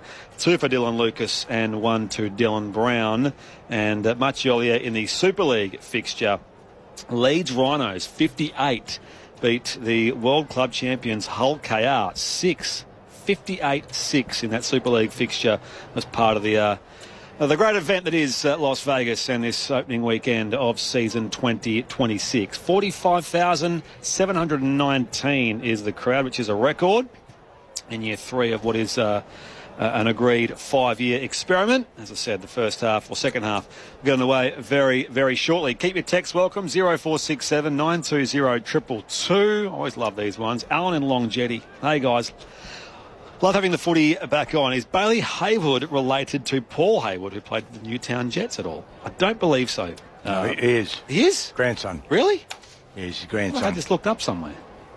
Okay, No, I trust you, Gibbsy. No, and did you play against Paul Haywood? Yeah, many times. And Bailey, I spoke to Bailey, and Bailey's carving a nice niche for himself in rugby league in his own right, because Paul was quite infamous. So Bailey is his own person. A couple of other texts here. Why does the media dislike the North Queensland Cowboys so much? Do they? I don't think they do. I like the Cowboys. Hang on. We normally get the opposite of that. No, we get it. Every team gets it. Yeah, we do. Cowboys fans do get very precious, though. I will say that. I'll probably get more whack for that, saying that, than the actual perception of the bias against the Cowboys. Well, they went all right today. I think Newcastle, they were the positive story of the afternoon. Definitely. I just happened to mention 3 or 4 times, and it's part of the craft. You mentioned the earlier score. Sorry, Cowboys fans, to remind you that they were beaten by Newcastle. Score. That's what sport's about. That's what it's all about, Gibbsy. Dave in the ACT, thank you for your texts. And Mark said, I thought the NRL said the captain or a player didn't have to attend the presser after a game, yet the Cowboys are Knights centre player. I don't know what the situation is there, Mark. Maybe just because it's Vegas and it's part of the occasion that they had the captain or player alongside the coach. I'm not sure, but yeah, the idea is that as a rule, it'll just be coaches only for press conferences in 2026. Can be boring. Don't care either way. Well, it's nice to hear from players sometimes. Nice to hear from you as well, Gibbsy and Luke Lewis. I'll get him down on the sideline, don't worry. 10 points to 8 is Canterbury's lead here over St George Illawarra. And you can keep your text coming, 0467 920 222. What happened in the second half, do you reckon, Louis? Yeah, well, at the moment I feel like the Bulldogs are ready to pounce. So I'm going to go Doggies to get them here. Okay, kick-off Dragons. Bulldogs to have first use of the second 40 and now rushing back into that wall of red V defence. Satili Tupanua will play it 11 out from his own line. Comes open side left. Montoya tries to get into stride down through centre field, but he's taken down. 15 out from his own line. Right to left, they shift it now. Kick out. Going low in the tackle in there is Hamish Stewart. And up top, Atkinson. Well, they go again. Harry Hayes now for Canterbury Bankstown. He'll play it now 35 out from his own line. Second last play here for the Bulldogs. Connor Tracy stopped on a 7-metre run here just short of the halfway. Hayward to Burton off his preferred left. A high kick down towards that northwestern corner of Allegiant Stadium where Setu 2 is waiting. The debutant winger for St George Illawarra, and he's claimed up top by Harry Hayes. And he'll play it 11 out from his own line. 10 points to 8. Just 2 points separate the Dragons and Bulldogs in Canterbury's favour. Dragons with their first set of this second half. On dummy half, Flanagan called immediately by Lachlan Galvin. Play at 20 out, 20 in eastern side. And now again to Kerr. Bounced off Hayward. Stopped now by Harry Hayes. Again through centre field. Bursting through Cook. Shrugged away one tackle there of Hayes. Takes on Kurt Mann. Stopped there 6 short of the halfway. It is last play for St George Illawarra. A quick set to start the second half. And they'll kick from just inside the 40-metre line here, the Dragons. High down towards Connor Tracy. And the fullback puts on the afterburners here and runs it back up through centre field where he is met again by Flanagan. And also in there is Ryan Couchman. Dogs peel away quickly here. Montoya again. And he's charged down there by Hamish Stewart, 30 out. On tackle 3, Bronson Sherry runs into Damien Cook. And again on the 40-metre line now for the Bulldogs.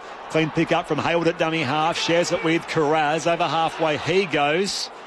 18th man for New South Wales in Origin last year, Jacob Carraz. And away they go again to Tupanua. On the last play, Hayward finds Burton.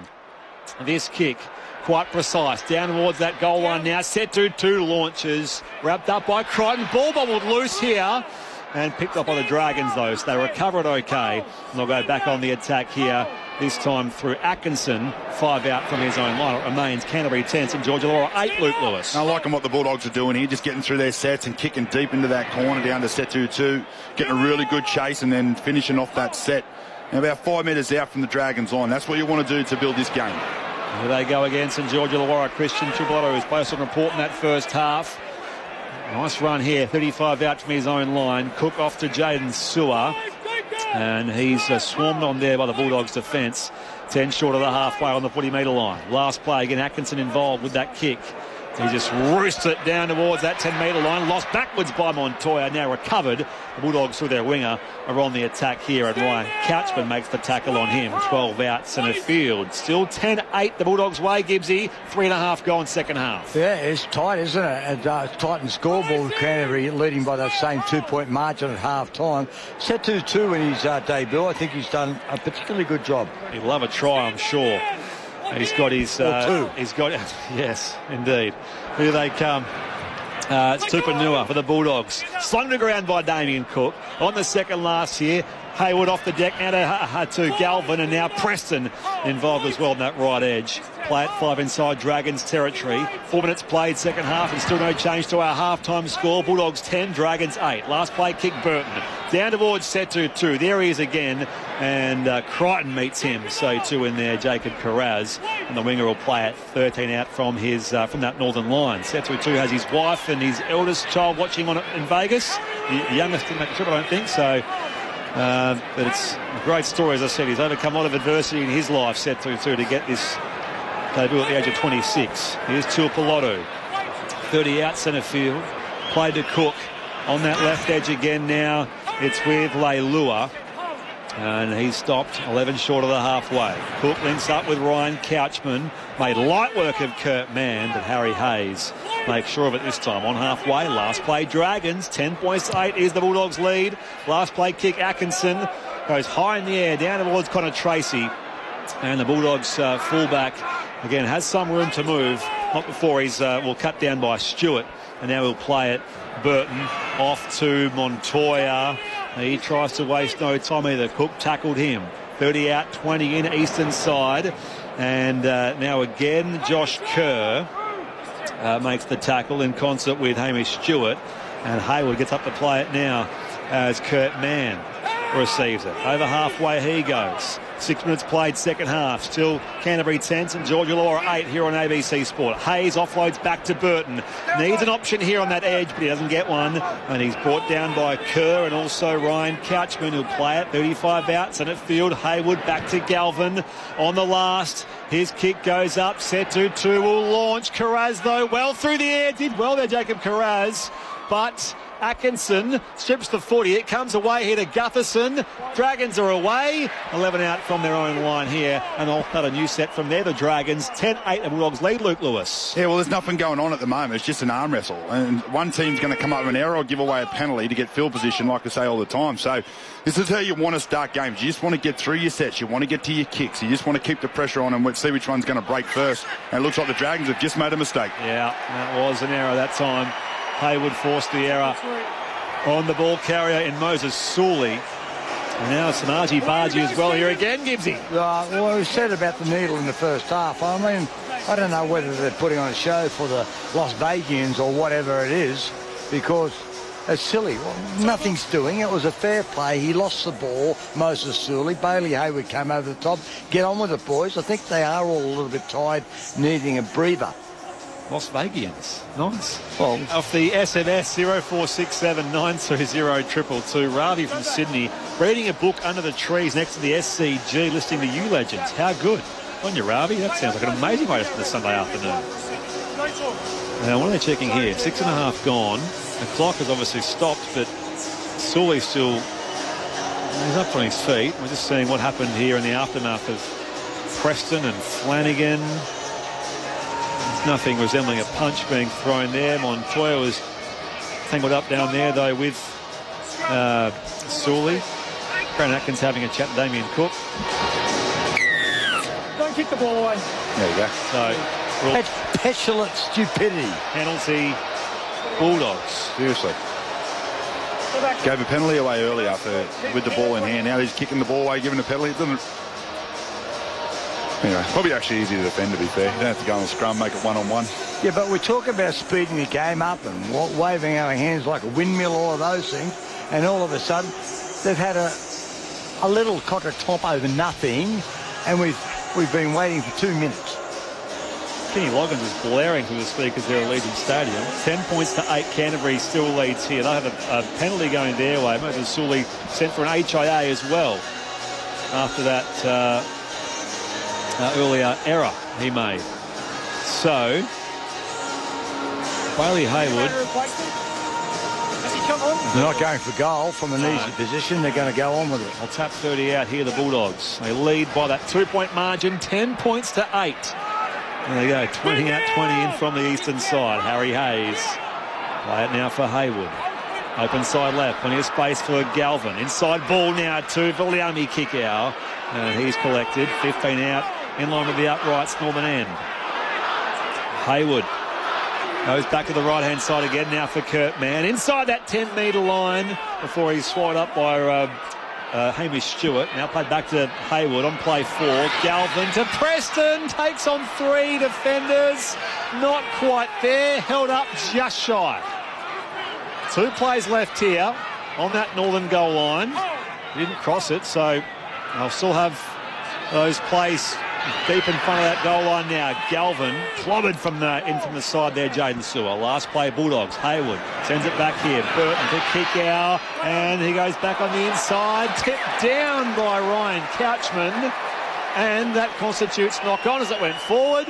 So, more Bulldogs ball here, attacking the Dragons line. A scrum feed, 10 metres out. They lead 10 points to 8, Luke Lewis. No change to our half-time score, but the Bulldogs look far better here in the second half so far. Yeah, they're looking a lot sharper than the Dragons at the moment. They've got some field position now. They've got to try and convert that into some points. But I reckon the play before where Lockie Galvin just took off, if he plays out the back there, I reckon they had the Dragons shot. That's the same. They're just got to set up that same play, but actually get the ball to move over to their wingers, and they'll cause some damage to this Dragons defence.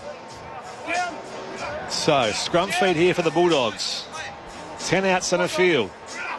And this seesawing, low-scoring game so far. And Canterbury strike again. Hayward comes left-hand side of the scrum. Crichton made the break himself, half break at least. It's going to be penalty here as some lacklustre St George Illawarra defence was... Another scrum. Yeah, another scrum. So, hang on. I still haven't seen anyone. Oh, that's what it was. It was a scrum penalty. I still have not seen a team get penalised twice. No, and where the referee picks someone to throw him in the bin, Louis. Yeah, it'd be interesting. Yeah. So, penalty count 6-2 the Bulldogs' way. Reset the scrum here. Burton. Hayward again comes left-hand side. Crichton looks at that same shift, this time with the pass outside, and now Carraz dives over and scores.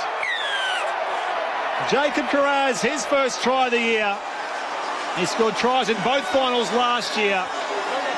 And he gives the Bulldogs some breathing space early in the second half in Las Vegas. 14-8 kick to come Doggies. 10 go in second half on ABC Sport. Luke Lewis. Well, this is absolutely beautiful from Stephen Crichton. He set it up the first time. They got the penalty because he was offside. This time, he just recreates his body position. Goes on the outside just a tad earlier. And he gets that beautiful little flick pass. Draws in Setu there on the wing and just pops that pass up beautifully there for Carraz and scores an outstanding try on play 1 off a scrum play. Yeah, it's too good for Valentine Holmes on 2 occasions. The first time he almost had him beat, but the second time with the repack of the scrum, if they do it again, if they're offside from the scrum, they lose the play to the bin. So they've just got to wait a fraction. It makes all the difference. Stephen Crichton just held the ball up, got halfway through the tackle of Val Holmes and gave the ball to Carraz, who loves scoring against the Dragons. That's 4 tries in his last 4 matches versus the Dragons, and that's a good break now. 6 points to the Bulldogs. That scrum penalty makes it 7-2, in fact, the penalty count overall. So 7-2 the penalty count the way of the Bulldogs, and that's starting to show on the scoreboard as well. And this is the toughest assignment so far for Stephen Crichton. This will be a sideline conversion attempt here. 22 metres out. Barely a metre in from that western side of the ground. Get to your text shortly. 0467 920 222. Not the right side for a left footer either, Stephen Crichton. But he's 3 from 3. 1 conversion, 2 penalties so far tonight. And he comes, and this just fades away across to the right-hand side. It's his first miss. It remains Canterbury Bankstown 14, St George Illawarra 8 here on ABC Sport. 11 gone second half. 0467 920 222. Spriggy, Louis and Poppy John. How good is it to have the footy back? Listening to the call up here in the top shed in Howard, Queensland. Derek and Ann, great to hear from you as always. Steve from Engadine says, good to see the refs have picked up where they left off with the Dragons, giving them the rub of the green with their decisions. Thank you, Stephen. We'll get to some more of the longer texts as well throughout the afternoon. I have an hour to fill, an hour to sort of cover off on everything post-game after the Bulldogs-Dragons fixture. So we'll do all that later on. 0467 920 222. Dragons kick off. Dogs have it again here. And Tupanua burst into that wall there, which prominently featured Luciano Leilua and also Ryan Couchman. Play at 9 out here, the Bulldogs. Have they found some ascendancy in this game here, Gibbsy? 14 points to 8, 11 going second half. Hayward, hold that thought. Hayward comes back here to Harry Hayes, and Hayes hits the deck here in the tackle of Hamish Stewart. Now comes the left-hand side. Burton, little jinking run here, away from Atkinson, but he is run down. 35 out. Holmes comes in to make sure of it. Hayward shares it with Viliami Kikau, and now he offloads. A little flick pass here, back to Burton, and on the second last play, he's met by Hamish Stewart on the halfway line here. Hayward to Galvin, sends his kick skyward. Goes down towards about 15 out from that northern line. Gutherson reads it well, brings it down. New set here for the Dragons. They trail 14-8 at the hands of the Bulldogs here, Gibbsy. 12 gone second half. Yeah, 6 points is, I wouldn't say it's ascendancy. It's very doable, Brett, for the Dragons at this stage. But if they can convert and get further ahead, if they get another converted try ahead, it might be a bridge too far for the Dragons. Because today, I've got to say, their attack looks pretty plain. Well, the Dogs were favoured to win. And we do see occasionally an upset. I'm sure we saw Newcastle win earlier. Was that an upset against the Cowboys? Absolutely. Yeah. Absolutely. Beat for the last 5 times. That's right. Newcastle can't score a point. I heard your opening morsel of the season, Gibbsy. They come right to left here, the Dragons, and tackled their ball and all is Leilua. Pass was hot from dummy half. It was a little too hot there for Flanagan. Picked up by his half partner Atkinson. Back to the left-hand side. Gutherson here to Tupolotu. In some space. Kicks in field now. And it bounced there for Carraz, the try scorer. Back to Connor Tracy. In open space before he's collared by a couple of those Dragons defenders. In there was Flanagan to meet him. 35 out. Start of a new set here for the Bulldogs, who lead 14 points to 8. It's going to be 6 again here. A set restart for inside the 10-metre line, for inside 10. So it will be Carraz on the burst over halfway, and a full set now for the Bulldogs inside Dragons territory, and now it will be penalty Dragons. I beg your pardon, penalty Bulldogs. Just watching Matty Burton now. He's signaling to the bench. Do we take the 2 or do we roll? So let's see what they decide to do here. 2 in the tackle. Gets it out when there's 2 in. He dropped off a little bit too late. He's on 7-second delay. So must have been listening to us. Burton finds touch on the western side. 14-8 remains the scoreline here. 14 gone, 26 left in the second half. And they'll tap. 30 out from the Dragons line. Dogs on the attack. Tracy to Satili Tupanua. Scored 2 tries against the Dragons in round 1 last year in his first appearance as a Bulldog. The safety, second time in Las Vegas. Burton. He comes back on the inside now of Ryan Couchman. Hangs on for dear life, Ryan Couchman. And now Sewer stops him 9 away from that northern line. Through hands, man to Galvin. And now Preston. Brought down by Cook. 5 out, right-hand side of the post. 14-8 the scoreline. 14 going second half. As again, Galvin involved. Wrapped up by Atkinson. And straightens his run toward the post where Leilua's waiting for him. This will be second last play, Bulldogs. Comes to the right-hand side now. Man to Tracy on the edge now. Tipped. Oh, it's been lost by Montoya. Everything with the finish there. Cherry tipped on cleverly, but Montoya couldn't finish. So a Bulldogs error, and it remains 14-8 Canterbury's way. 15 gone, 25 left second half. Luke Lewis. Well, I don't even know how Bronson Sherry even got that ball to his hand and out to Montoya. Montoya catches that pass. It's a foot race to the corner. And I'm backing Montoya to score that try there. So really nice skill there by the Bulldogs. Poorly executed at the end, but nice questions being asked by the Bulldogs all over the park. I feel like they're really starting to get right on top of this Dragons side. By the way, penalty count 8-2 now, the way of the Bulldogs. So I know Stephen was being facetious with his thing about rubber the green. Well, you get rubber the green the wrong way, can't you? Rubber the green's usually the right way, as we refer to it, but I don't know, gives you the golf aficionado. Rubber the green? Is it a good thing? Rubber the green's a positive thing, yeah, absolutely. Could be a bad rub, though. 30 out from that northern line. Rough 20 from the pineapple. Here it comes here. And the Dragons on the attack. 40 out from his own line is Leilua. Cook goes away from dummy half here. Gains a quick 15 metres.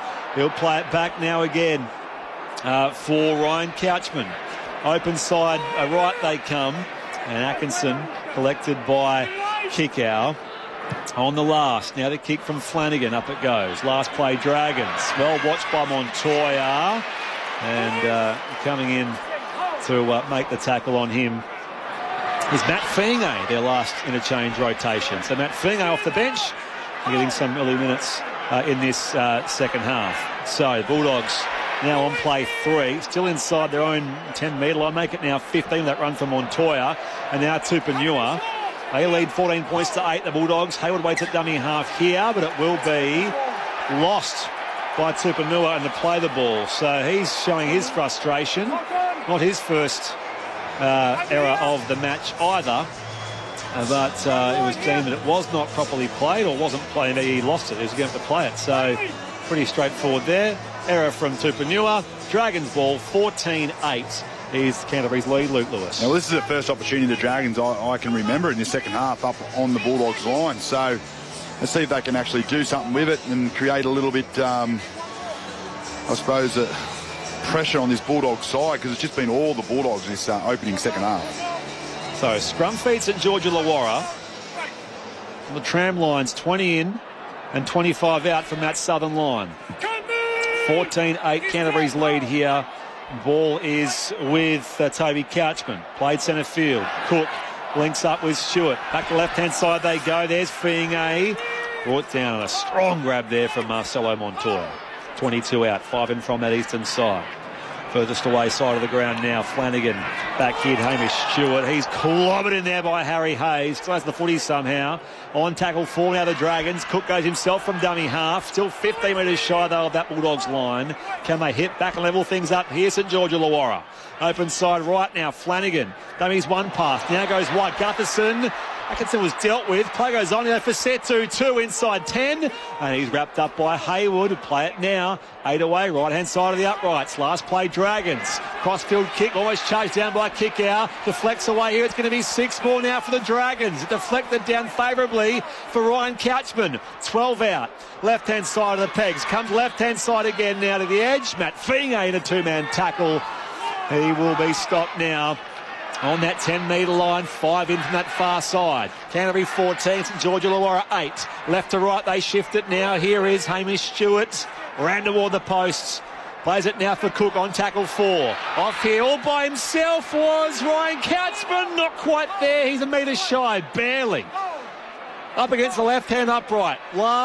In fact, second last for the Dragons. Way it comes. Back to Atkinson. Now again, Sewer. Fed it back, tipped on. Now it's Setu 2. Got it from Val Holmes and goes in to score the try. A moment he won't soon forget. The Setu 2, the Samoan and his family. He scores his first grade try.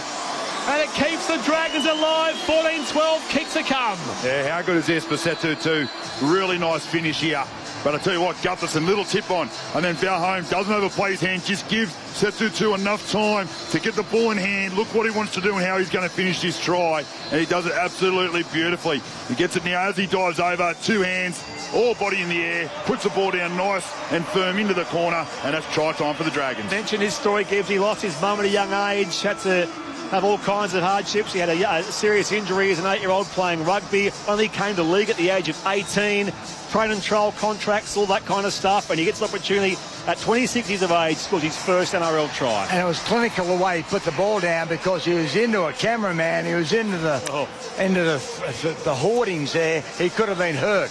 But that was beautiful play originally from Jaden Sewer on the right side. And then he got the ball on the outside. He realised it was an opportunity, got the ball to Clint Gutherson, who, to say, Louis, he gave the deft tip on, and it went to Setu, and Setu was in the air. He came up with a really good finish there. So well done to the young man. As you've said, he's had plenty of adversity, Brad, but that play by Sewer and Clinton Gutherson was class. Some adversity here for Val Holmes as far as the conversion goes. That was, of course, a try right in the corner. So Val Holmes, who's 2 from 2 so far tonight, 1 penalty, 1 conversion. He'll be 27 metres out, inches in from the western side. Right foot kick, and again goes across the face. So the Dogs lead by a couple of points. 14-12 Canterbury's lead. 19:50 left in this game. Yes, Stevens has clarified he was being sarcastic about the rubber degree of the Dragons. I understand that, Steve. Belly from... Not from our Belly, thankfully.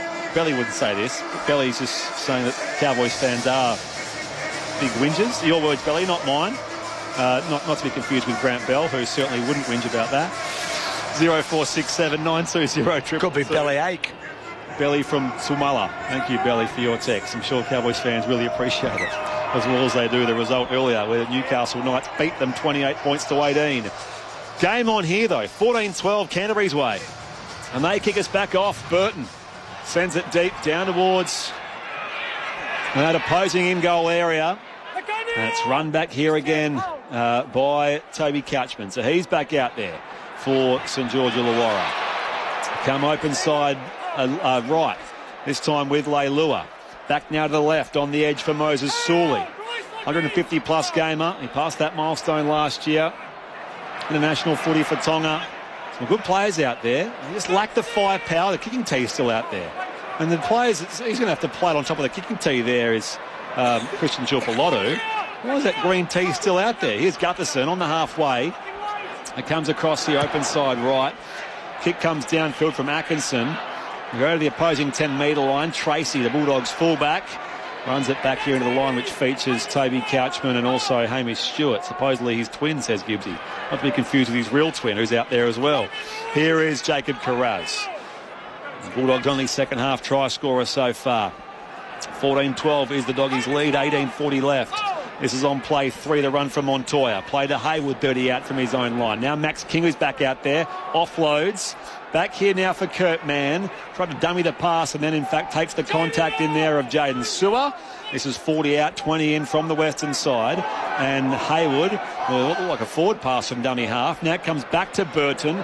Dicky chases his own work here. Burton in on some space. Goes back on the inside. Galvin run down from behind, though, by Flanagan. This will be last play. Bulldogs 15 out. Hayward goes to the right now. Preston. And now Sherry brought down in that sandwich of Flanagan and also Ryan Couchman. That'll be a changeover. Dragons ball. Cowboys. Bulldogs lead 14-12. 18 left second half. John Gibbs. Oh, great defence there by Kyle Flanagan, because when Burton got the ball, he was looking to link up there with Galvin. He did. Flanagan ran him down. Then Flanagan made the next tackle, which is a big one as well.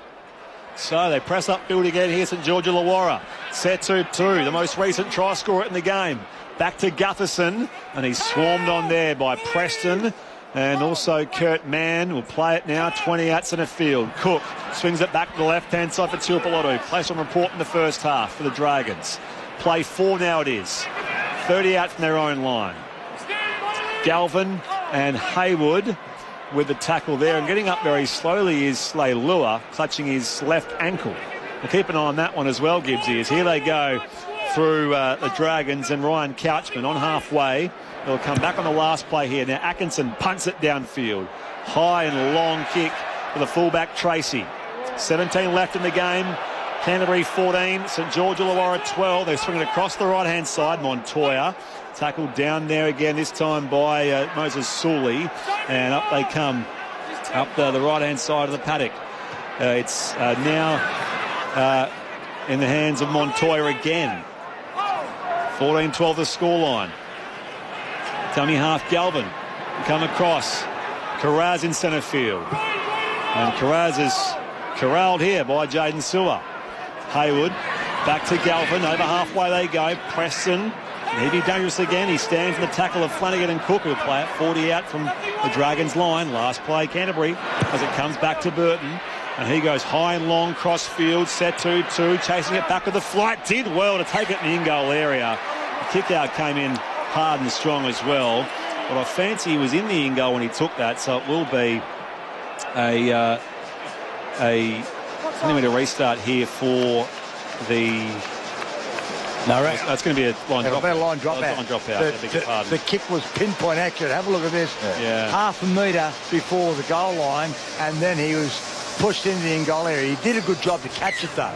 He really did do a good job. And nice sportsmanship there. Stephen Crichton giving Setu a bit of a stretch. The game didn't go 10 metres and out on the full anyway. So, incorrect restart, St George Illawarra. Cramp there for Setu.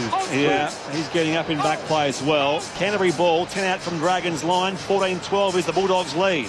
Way it comes, Harry Hayes backs his way into Emre Gullo, who scored the first try of the game for St George Illawarra. Preston scored the first try of the game overall. Here's Kickow, put on his back, 8 metres out, left-hand side of the uprights. Play 3. Now Hayward dummy half. Across to the right-hand side for Burton. They're Galvin, and now through the gap, not quite. Hayes. He's still 4 metres shy there. Gutson got him. Tackle for Hayward. Back open side left he goes. Galvin, Burton, the switch on here. Through the gap he comes on the inside now of Ryan Couchman. He'll play it 5 out left-hand side of the uprights. 2 plays left this set. Going to add to their 2-point lead. Burton's on his back here and slow getting up, Louis. Yeah, he's trying to work out what he's playing at here. Maybe he got a crush, I'm not too sure, but he looks like, winded. Yeah, he's grabbing his belly, maybe a bit winded, but I tell you what, I'd be going straight out the back. Instead of playing short, go out the back. Got one across the chops there from Jaden Sewer. There's nothing in that. That's a bicep that's going down. He's not swinging his arm or doing anything. It's just, I think that's unlucky. Yeah, it is unlucky, but he's hit him in the head. He'll be penalised. That can't be a penalty. Well, it will be. It won't be. Should be. It won't be. Brandon Atkins shortly, maybe. That's penalty. I've got to go. Call it. Oh, there you go. No penalty. I told you. Why don't they do that all the time, though, Luke? Well, I was just saying, like, well, you can't give that a penalty. That's a G. 14-12, 2 plays left this set here for Canterbury Bankstown. Here they go. Salmon back on the inside to Max King. And this will be last play. 9 out centre field. Salmon to get involved. Low pass. Tipped on to Kickow. Flicked it back here towards Carraz. Takes on Fing, Change over. 12 out from that northern line. Dragons back on the attack. 14-12 is the Bulldogs lead here. 14-20 left in the game. I think set 2-2's gone off with cramps. Yeah, he did look a bit sore in back play. So, I mentioned Fing's out there, and he received the ball here for St George Illawarra on play 2. That's where the extended bench is handy. It's a perfect example of it. Yeah. Well, Finge was used earlier before Setu 2 went off, so he was part of the 4 anyway. But here they go, the Dragons, and this time through Toby Couchman, who was also posting a report in the first half. Atkinson, inside ball for Ryan Couchman. Over halfway they go. And the Dragons get their nose back in front. 5 inside Bulldogs territory. Cook fires the pass back to Atkinson. High kick, up it goes. This will be 25 out from that southern line. Tracy launched there for the Bulldogs, brings it down competently. And he'll play it 20 in from that far side of the ground. So Galvin fires it across from dummy half. And again, this time Montoya's been busy. Hasn't scored a try in the game so far. There's a lot of ball carries through centre field. Carraz was their most recent try scorer. He is on play 4. Play to Hayward. It's come across now again, Max King on a centre field run. He's now exactly on halfway. Hayward, now at second last in fact. The kick out got it from Galvin. Kick out, flick pass back to Hayward on the inside. And now across to Max King, 4th generation first grader. Max King also made his origin debut last year. Played all 3 games for New South Wales. On the last, the kick from Burton. Another high spiralling ball. Sets a task for Finge. And he comes down with it. And they pile on him. He'll play it 10 out, 10 in from the western side. It remains Canterbury 14, St George Illawarra 12. 12 and a half left in the game, Luke Lewis. Yeah, I don't mind the offloads that the Bulldogs are starting to throw around a little bit to trouble the Dragons' defence. I'd just like to see them get it out wider to their centres, just to ask a few more questions. But back into this arm wrestle, they're sort of both going through their sets and waiting for an opportunity to pop up. Good run from Gutherson. Up over the 40 he goes here. Now on play, second last play. It's with that man in Toby Couchman. Now the last. 5 inside Dogs territory. As Atkinson sends the kick up here for St George Illawarra. Reaching from the back, Carraz. It bounced there into the path of Tracy. Rev says play on. Tracy's in some space now over halfway. Takes on Gutherson. Sends it back on the inside now to Salmon. Back to his fullback. Still going at the Dogs. Swung back across here, 30 out to Galvin. Dragons defence gets back slowly. Galvin brought down. Great stop there from Ryan Couchman. To swing Galvin to ground. Play at 20 out centre field. Dragons fans still very disturbed by that because perhaps it shouldn't have been a clean run there for Connor Tracy. 12 out now, Galvin, back to Tracy again. Cut out pass to the edge. Oh, Tuapoloto, a big tackle on Montoya, which is heaps him over the eastern touchline, 5 short of the try line. So it remains Bulldogs 14, Dragons 12, 11 left, second half, Gibbsy. Well, it was probably the best result, because if the try had been scored, they might have looked at it, gone down the other end of the field, and I reckon it would have been a Dragons ball, because what they did was they were tackled, so they couldn't look at it. So there's a little bit of justice that player from the Bulldogs went over the line, because I think there was obstruction or a touch, certainly, by the Dogs. Yeah, I agree with you on that one, Gibbsy, but what about that tackle and that read there from Christian Tuipulotu on that left edge? He just knew that the pass was coming. He put his opposition player in the right position and comes up with a huge tackle. So, loose ball bounces clear here for Damien Cook. Dragons back on the attack. They trail by 2 points. 14 points to 12 for the hands of the Bulldogs. 10.5 left in the game. Here on ABC Sport, you're with Brett Sprigg, Luke Lewis and John Gibbs. Brett Avey Company. Here they go. Gutherson. The low ball back here again to Toby Couchman. And he's stopped there by Preston. Play it 5 short of the halfway. Jaden Sewer sent it back wide now to Atkinson. And now Atkinson darts away from Salmon. Tackled 40 out centre field. Cook open side left. Back here again off the step. Kyle Flanagan launching again down there for the Bulldogs is that Montoya or Carraz? It's Montoya. The winger plays at 20 out from that southern line. And now they're away through Bronson Sherry only momentarily. Emre Gula stops him. Bulldogs 14, Dragons 12 to score here on ABC Sport. 9:40 left. What a finish coming up. Haywood with a run from dummy half. Now shares it to his captain, Crichton. And Crichton gets over halfway despite the stop there of Atkinson and also Emre Gula. Salmon to Burton. He dummies the pass here. One arm pinned by Damien Cook. And now Burton will play it. 35 out centre field. Last play, running kick comes from Galvin. They're all chasing it through now. It'll land. Oh, Crichton batted it back here for King. So it was clean now for the Bulldogs. Galvin's hurried kick is fielded by Clint Gutherson. Dragons back on the attack now, 15 out from their own line. It remains Dogs 14, Dragons 12. Luke Lewis. Yeah, well, it's 9 minutes on the clock. There's only 2 points in it, and anything could happen. This is just going to come down to a simple error, I think, from either side to give the opposition team a bit of an opportunity. If the Dragons can just hang in there and wait for the Bulldogs to make a mistake coming to their own end, they're going to put a lot of pressure on this Bulldog side. There is an attack, 6-5 so far in the game, Canterbury's way. Here's Val Holmes on the second last run here for the Dragons. Now it's come back to Ryan Couchman. And Couchman brought down 5 inside Bulldogs territory. Last place in George Illawarra, 8.5 on the clock. Atkinson sends that kick deep downfield. As Carraz takes it, Fienge gets him. Pass went wide back to Tracy. He gets away from Fienge. Some pace here for Crichton as well on the left edge. Crichton takes on one defender there, and he is stopped by Atkinson, 30 out. Bulldogs wheel on though on play 2. Carraz, flick pass back to King, still 30 out. In fact, will come back here. Oh, there it is. And it will be a penalty here for... I was just about to say to you too, Spriggy, sorry to cut you off, penalty mate. Dragons. What's the odds of our first game together that we call an extra time game? Oh, goodness me. Well, we've got enough time post-game with you until 6:30 Eastern Daylight Time. So if we have golden point, so be it. Well, this will level it up. Offside there. He got involved, Max King, when he was in an offside position. So he should have been staying out of it. He got involved. They were all over it. And as a result, with 7.5 to go, Val Holmes should level it up at 14-all. What a game. Penalty count out at 8-3 Bulldogs. And so we'll see where this was. This will be, what is he, 30 out, 35 out? So he was always in front. Max King was always in front of the play. He could not get involved. When they took the ball to him, it didn't matter. He had been in front when the ball was played, and as a result, he was penalised.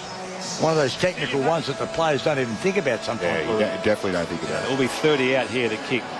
And it'll be Kyle Flanagan lining up this penalty goal attempt. It's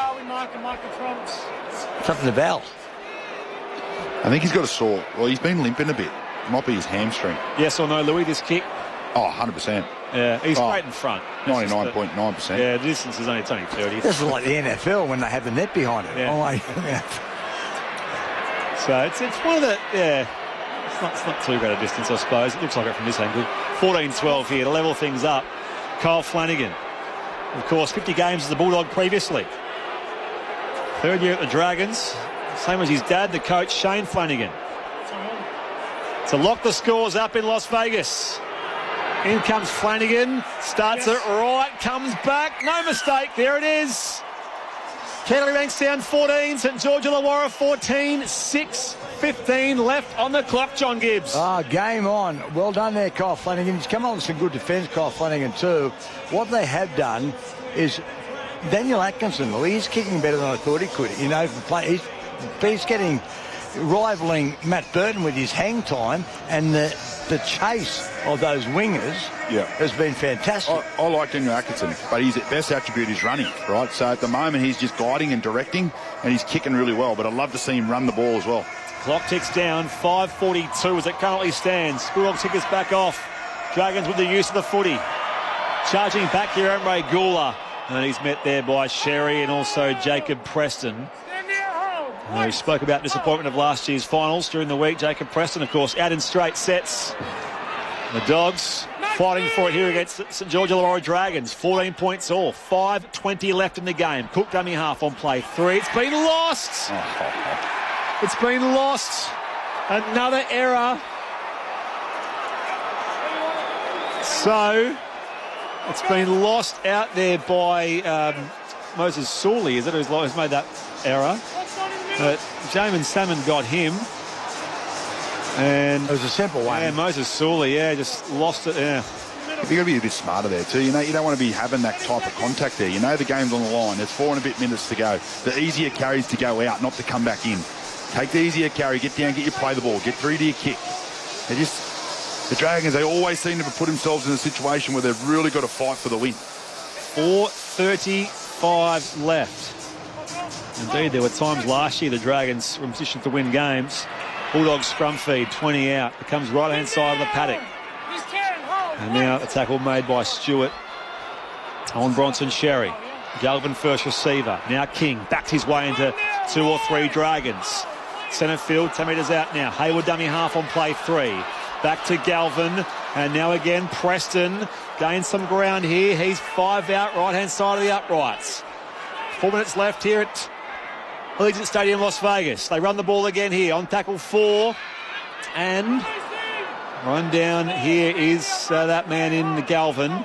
8 metres out, left-hand side of the post. Hayward dummy half, back to Max King, straightens his run towards the uprights. Where's Burton? There first was Toby Couchman. They set up here. It's going to come back to Galvin. They use it by hand. Tracy on here again. Sherry's run down. And that will be changeover deep in the northeastern corner of the ground. So, Dragons back on the attack. 3.5 left in the game. It's still 14 points all, Louis. Yeah, well, Moses Sully come up with the error and he made up with that beautiful one-on-one tackle there on Bronson Sherry.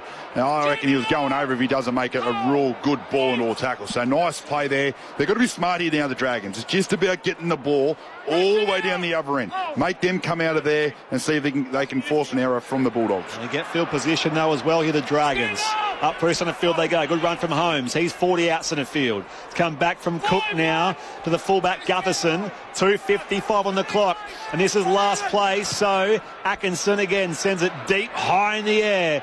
This will hang there for a while for Connor Tracy. Dogs back on the attack via their fullback. He's swallowed up, 25 out from his own line. 2:45 left in the game. Canterbury 14, St George Illawarra 14. Well, the field goal kickers are Matt Burton and Val Holmes. I mean, they have done it. So why they didn't set up before the Bulldogs, I'm not quite sure. There's only 2.5 to go. Play 3 Bulldogs. Sherry is brought down. 40 out, 12 in from the far side. Hayward sets up from dummy half. Goes open side left. And away here again they go. Galvin on to Kickow in the gap now over halfway. Made some light work of the chasers. Atkinson, Kickow back to Crichton. Up the left edge. They're powerful. They've got numbers. It's come back to Karasna. It was forward. The offload from Crichton came forward. So, with 2 minutes and 5 seconds left on the clock, it'll be Dragons ball at 14 points all. I can't work that out. You got a couple of the most experienced players on the footy field. You got Viliami, grand final winner. You got Stephen Crichton, 3-time grand final winner. You got all these boys out there. You got Matty Burton screen for it back on the inside. They just have to go down, go back in one play, set up for the field goal, and it's game over. So Crichton in that second offload went forward. I don't know whether it did go forward. I'll tell you why. because Jacob Carras was standing still and he was behind Crichton when you saw the first angle, and he caught the ball and he hadn't moved. 85 seconds left, minute 25 on the clock. Scrum feed, Dragons 25 out, and it will be centre field. They come left-hand side of the field now. 14 points all. Might it be Golden Point in Las Vegas? Hayward makes the tackle here. King in defence as well. Holmes is hobbling in back play. Dragons on the attack. He's setting up for the field goal. And he's just making his way patiently upfield. This is play 3. Tackled ball and all down there is Toby Couchman. 5 short of the halfway still. 55 seconds left here for the Dragons. Can they pinch it here with a field goal? I need a big carry here, Spriggy, a really big carry. Second last play. Cook comes across now again. Here is Emre Gula. And he is 40 out, dead centre field. Cook fires it back here. Holmes from halfway. Long-range field goal. It's on its way, and it's going to come up short. It's taken there. 33 seconds left. Tracy, in fact, it's Carras who got that loose ball. It's fed wide. Montoya, he breaks 1, breaks 2. They're chasing him. Montoya's stopped. Meter in from the eastern side, 40 out. 20 seconds left. Still 14 points all. Play 2, Canterbury. Galvin across here again. The kick out. They split the defence. Kick out's in some space. Hops away from 1. Back on the inside. It was too low. Socket forward by Burton. It's come off. The Dragons. What's he saying here, Grant Atkins? That'll be full time, and it will be 14 points all. They're going to check this, Gibbsy. Captain's challenge. Right decision to backsaddle offside. Canterbury claiming there's a tackle without the ball. Definitely accidental offside. What's happening? I reckon you know what? Stephen Crichton's gone up and checked this, just purely hoping that something's happened in the background. I guess you kind of have to, don't you? The game's on the line. Ball's passed back by Viliami kick out. There's an unavoidable collision between Clint Gutherson and Connor Tracy. And that's the ball's then kicked to the back of Connor Tracy from Matt Burton. This is accidental offside. Golden point. But you know what? That's in the Golden Knights of Las Vegas. More tricks from David Copperfield. That's a free throw at the stumps there. You have to have a crack. You don't know what's going to happen. You might get a penalty where you can be kicking for the game. So I don't mind that play there by Stephen Crichton. Alas, who'd have thunk it? Canterbury and St George Illawarra, 14 points all after 80 minutes. Yeah, it's been a crazy game, to be fair. Again, it's sort of represented the same sort of thing that happened in the first half. You know, both sides getting opportunities, but I thought the Dragons starting to come good at the back end of that half there in the second half. They had to get their play right over on the right edge with a nice little bit of skill from who was it? Gufferson does that little tap back and then puts Setu over for that try. But again, another penalty that gave him the opportunity to equal the score. But I still feel like the Bulldogs have got the more upper hand here with Matty Burton. I think he's the man that can get the kick. A lot of pressure on Val Holmes. He's been injured. He's got a bit of a sore hamstring. He looks a bit fatigued, so the big kick might be a bit hard for him. But I think Matty Burton's the man. So the story so far, Luke Lewis and John Gibbs. 2 tries apiece. Jacob Preston and Jacob Carras in either half for the Bulldogs, while for the Dragons, Emre Gula and Setu, 2 the try scorers. It was 10-8 at half-time Canterbury Bankstown's way, and now 14 all after 80 minutes. So we'll have the toss here, and I missed most of that, but I think it will be the Bulldogs. We'll soon find out. Yeah, we'll soon find out in a few seconds anyway. But indeed, the possession, 53% all up in the game so far. 82% completion for the Bulldogs, 83% for the Dragons. Penalty count, for what it's worth, is 8-3 the Bulldogs' way. Total of 3 set restarts to 2 going the Dragons' way. And we have Golden Point under the bright lights of Allegiant Stadium, Las Vegas. And this opening day of NRL season 2026 gets a little extra football. Yeah, it's been fantastic. And they've done a really good job to claw their way back into it, the Dragons, because they were... You said earlier, what's the ascendancy? They never quite got away from them, and they clawed their way back into it very well. So, big play here, pressure. Well, the Dragons, who were 8-16 last year, indeed, the Bulldogs will kick off. That's my very vague thought. They kick off down towards that northern line. Fed back here for the Dragons. And Emre Gula is tackled ball and all. 12 out, 10 in from that eastern side of the ground. Get to your text after the game here. Gutherson. Every possession matters here. And now it's Hamish Stewart, who takes on a couple of Bulldogs in attack. There's also Josh Curran out there, so I haven't seen him yet tonight. So he's been brought into the game here for the Bulldogs. 14 points all. Second last play, the first at a golden point. Gutherson put down there by Curran. We'll roll it back now there, Gutherson for Cook. Fired right-hand side. Atkinson's kick last play. Down toward that 10-metre line where, again, Carraz is waiting for it. Swings it back now for Connor Tracy. And Tracy, with 4 minutes left on the clock, will play it 15 out from his own line. They've won 12 of 16 Golden Point games in their history, the Bulldogs. 14 points all the scoreline here. Crichton tackled, plays it now. Burton bursts away from dummy half, but Gawler gets him up for a brief 7-metre run here. Still shy of the 40-metre line, but Carraz shows some good energy going forward as well. He's a metre short of the halfway. Second last now. Hayward finds Jamin Salmon. 3.5 left in this first Golden Point period. They set things up here perhaps. Comes wide, Burton. Nope, just a drop punt. High in the air it goes from 45 out. Down towards the corner. Fiingay launch off the backwards here. Fiingay. Loose ball gathered by Clint Gutherson. That was dicey there for the Dragons. Gone back. They recover the ball. It went back. So they get possession. 3:12 left in this first Golden Point period. 14 points all remains a scoreline. Fiingay will play it now for the Dragons. Atkinson. Now Val Holmes. Offloads effectively here towards Christian Tuipulotu. But desperate defence wraps up him. Bronson Sherry's in there. So too Montoya. 15 out, 20 in from the far side. Through centre field they go through Suey. This is already play 4 now. Still inside that 30-metre line now for St George Illawarra. Cook goes from dummy half. Gains 12. Shares the pass wide here again. Atkinson put down.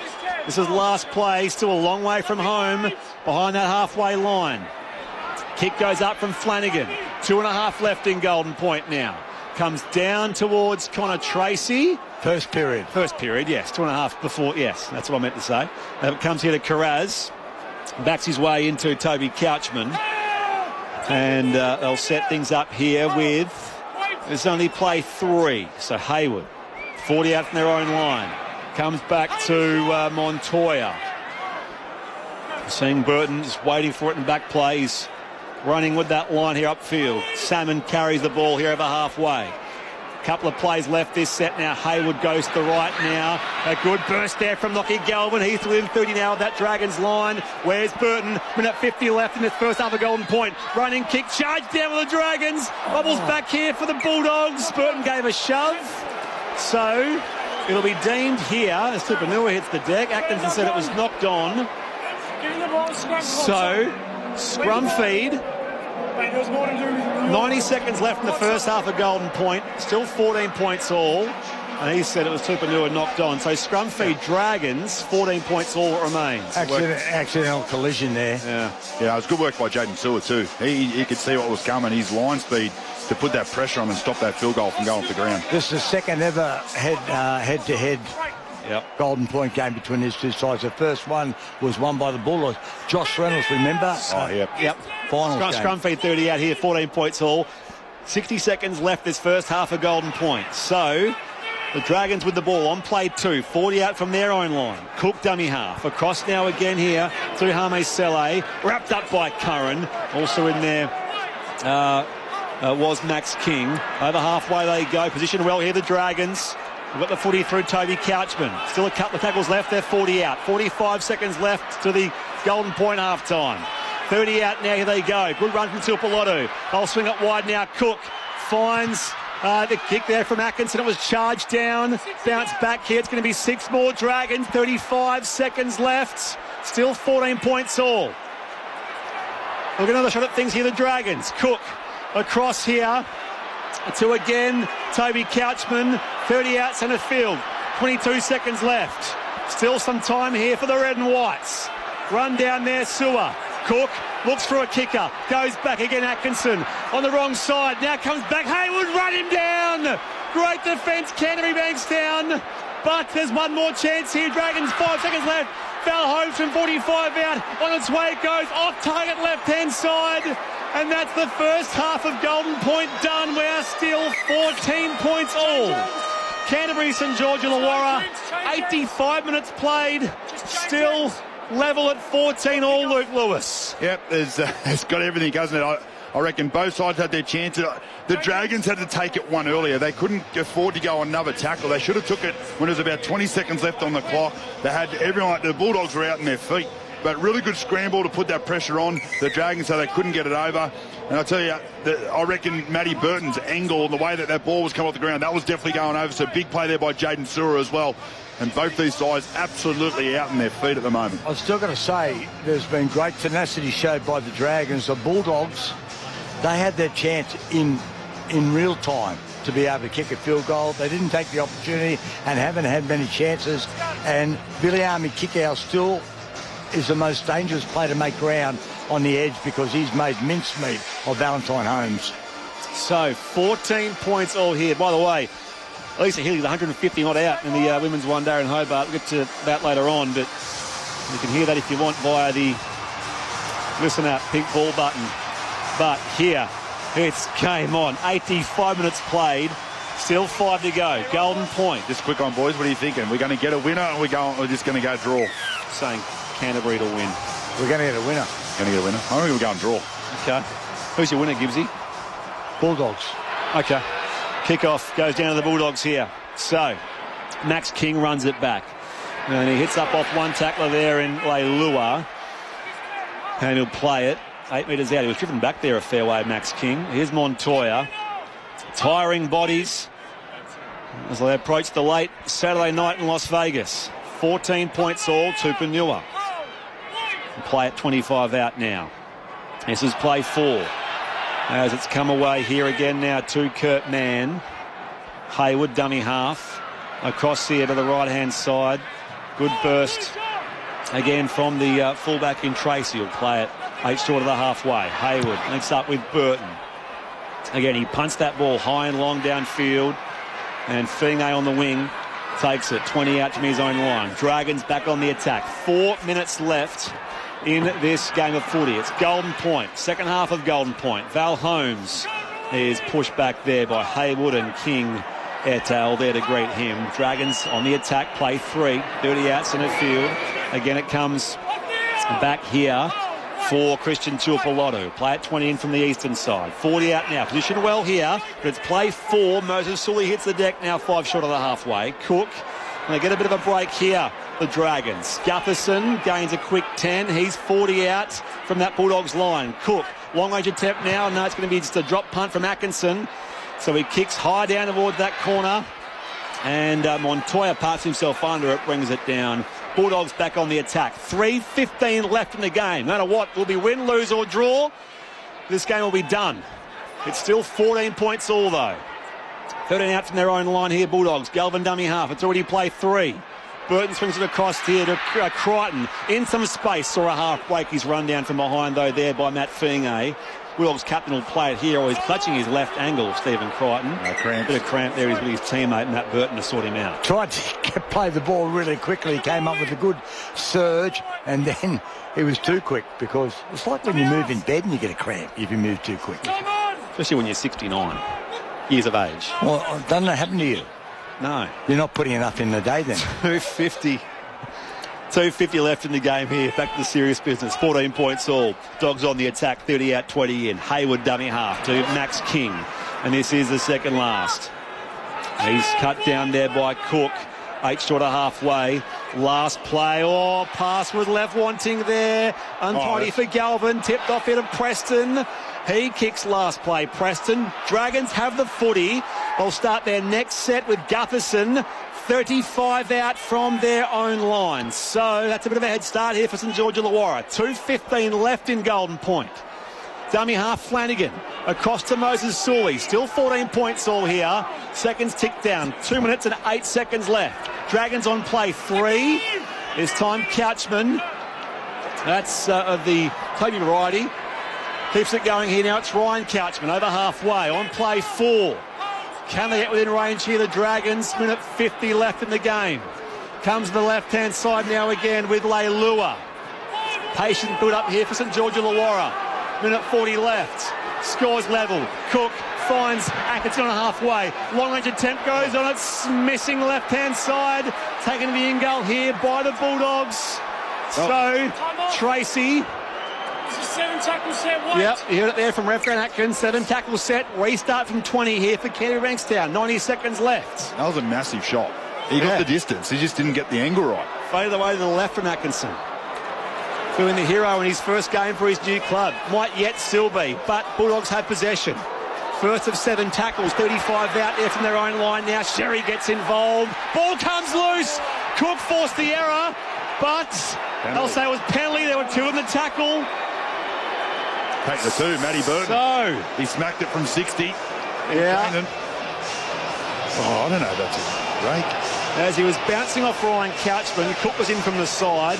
It's enough there. Penalty for the illegal steal. So 50 seconds left.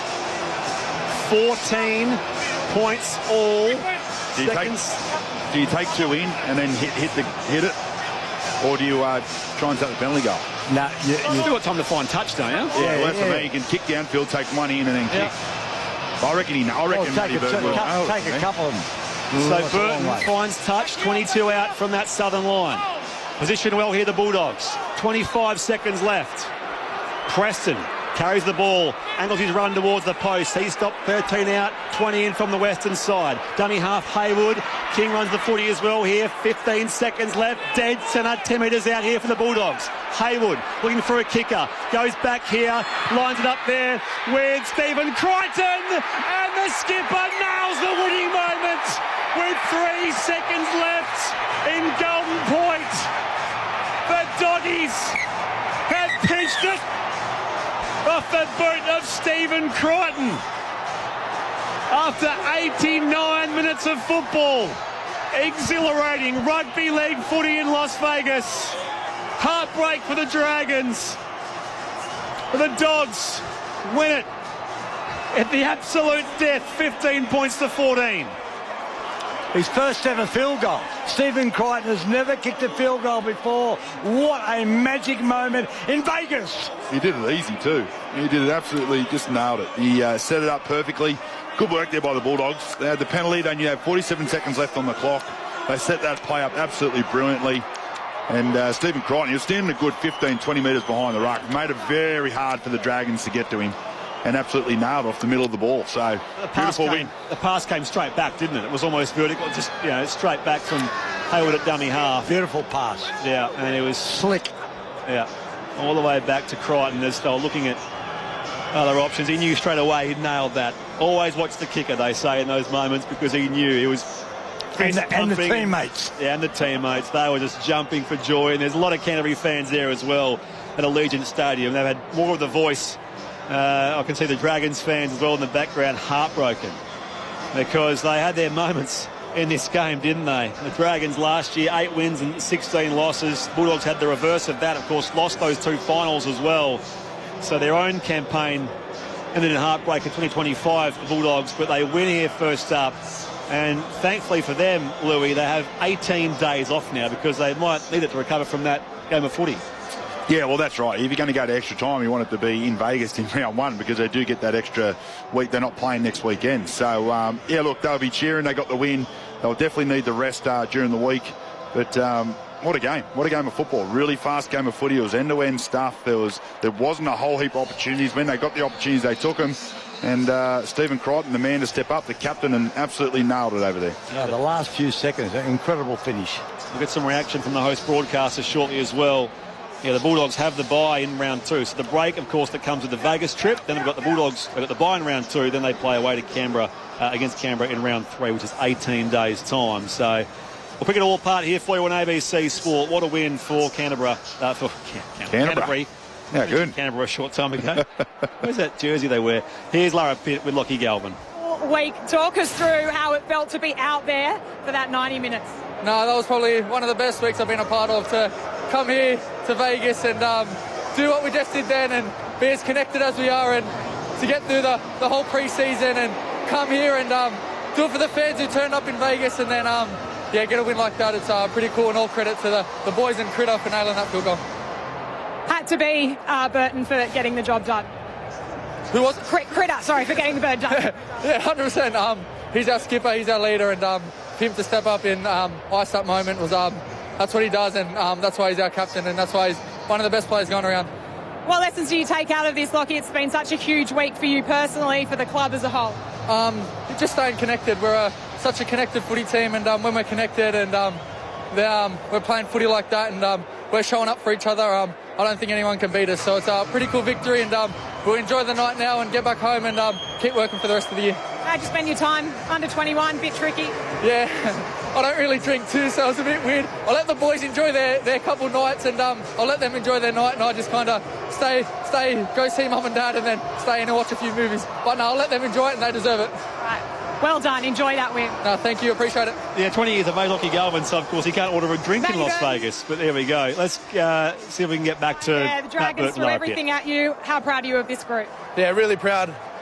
Just how we handled ourselves at the back end of that game. We've worked really hard this off-season, and yeah, it would have been devastating to lose like that, but Skip steps up and does it again, and that's why he's here. Walk us through that final play and how it was orchestrated. Yeah, we knew we just had to stick to the process, get to the corner and keep building it. We knew the opportunity would arise somewhere, but yeah, we just stuck to it, and it just happens in the end. And yeah, just so proud of the group. We've trained so hard, as I said, in the off-season, and it wasn't perfect, but we just got the job done.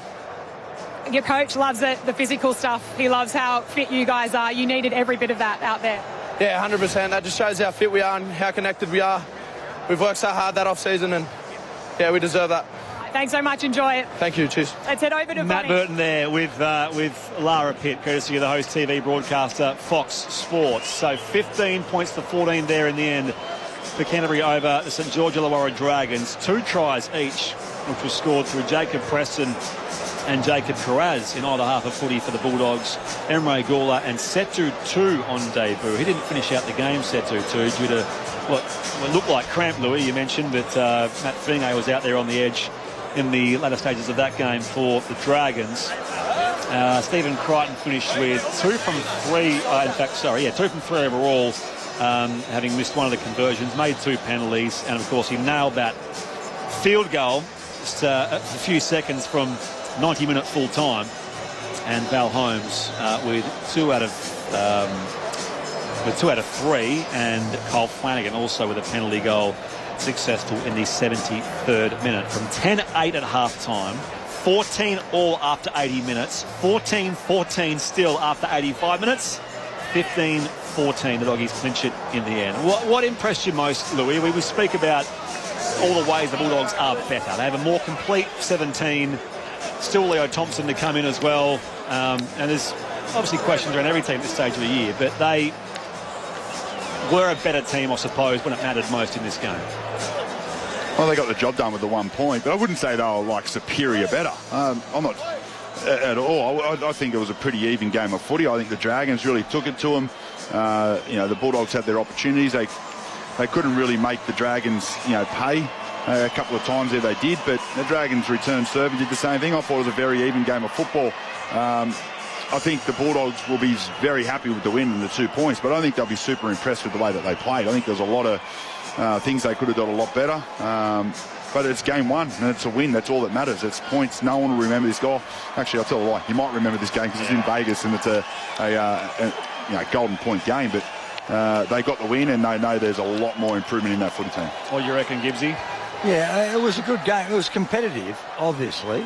There was a lot of needle. These two sides have had many great battles over recent seasons. I remember Kyle Flanagan and Stephen Crichton another time got, accused of something. So there's been lots of needle between these two sides.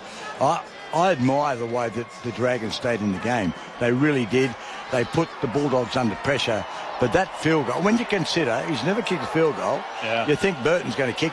Well, Crichton took over the goal kicking today, and might have something to do with the hamstring problem for Burton.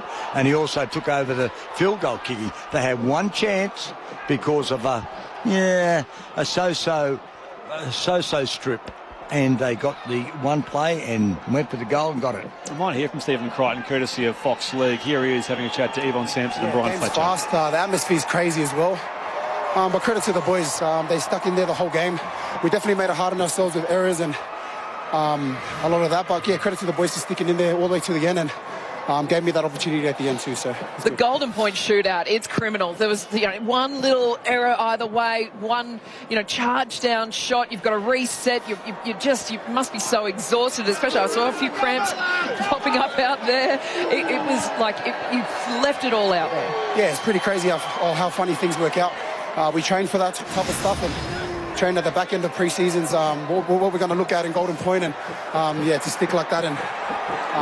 It was a good ending to the game. That was always a plan, Critter. So I saw you just sort of looking around the back. You had Lockie there, you had Birdo there. Was this always the play? Was always going to you?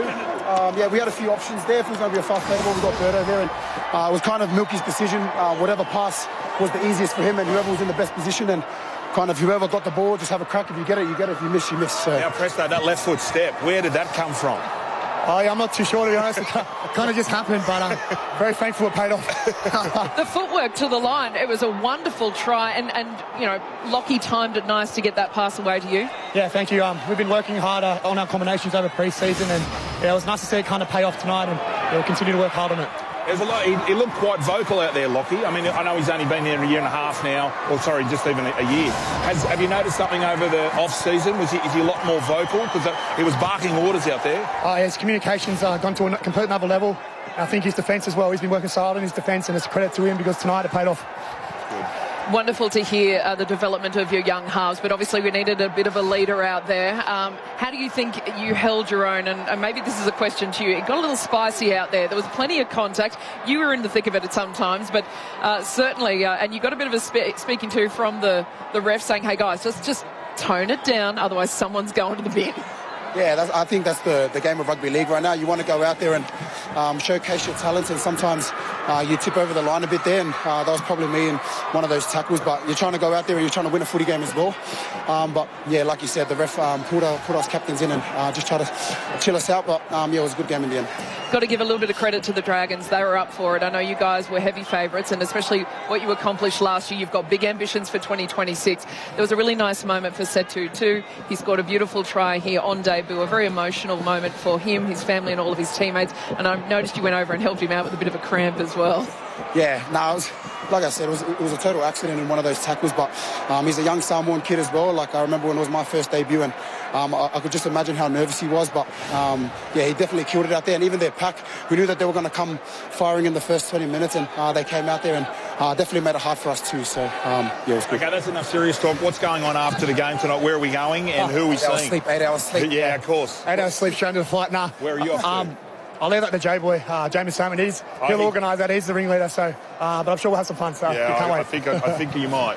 Jacob Preston and Stephen Crichton there, courtesy of Fox League, and I think you all know we'd much rather bring you our own post-game reaction from Allegiant Stadium. I can just imagine John Gibbs sort of being there and just grabbing Stephen Crichton and having a chat to him. Alas, the best we can do in these circumstances is to bring it all to you from ABC Sport HQ. And what a win it was for the Bulldogs in the end, 15 points to 14. Paul won a wager with his golf partner for a cordial of choice. Go the Dogs. Good on you, Paul. I hope you're at the 19th hole by now. 0467 920 222. Thanks for the two great calls. Good to listen to the game being called as it's being played. Thank you for that. I'll get to more of your texts in a moment. Guy the Gardener in Blaxland does point out, Gibbsy, that the rubber the green expression comes from snooker and billiards, not golf. There you go. There we go. That does ring a bell, actually, come to think of it, Guy. Thank you for your welcome. It has a positive connotation, but the thing about rubber the green is that over time generally works out.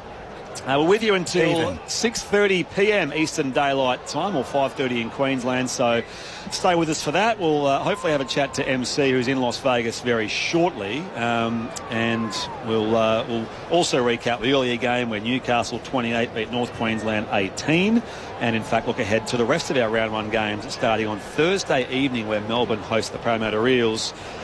But just to finish things off as far as this game, I mentioned the reports in the first half of Christian Tuipulotu and Toby Couchman. Did either of those go any further? I don't think so. I can't even remember. No, I was in the first. No. So I don't think it's going to be that crazy. Because the crazy ones stand out, right? Yeah. Penalty count, nothing crazy. Penalty count was 9-3 in the end, the Bulldogs' way, and the overall set restarts were 3-2 the Dragons' way. I mentioned those two players on report. Okay, Louis, Gibbsy, who's doing our 3-2-1? Louis, is it you? Yeah, I went Matty Burton for the Bulldogs. I thought he was probably their standout. He was doing everything. He was kicking well. He was running. He was setting up, putting people in good positions. I thought he played really well. Defended well out wide as well. So I gave him my 3. I went Toby Couchman for 2 for the Dragons. He was Dragons' best. Obviously wasn't much in that game. So I think he deserves the 2. And I went Viliami for 1. I thought he was really, really good out wide on the left side there. Made a lot of tackle breaks. I think he ran 190 plus metres, 20 plus tackles. He was really, really good. Handful out there as well. Both their edge forwards went well, Jake. Yeah, Preston were very close as well. He just went quiet in the second half, but that's how the game happens sometimes. So, hang on, Gifty. 3 for Matt Burton, 2 for Toby Catchman, and 1 to Viliami Kickout in the ABCSport Player of the Year. I just want to point out that we talk about rule changes for the year and all of those things.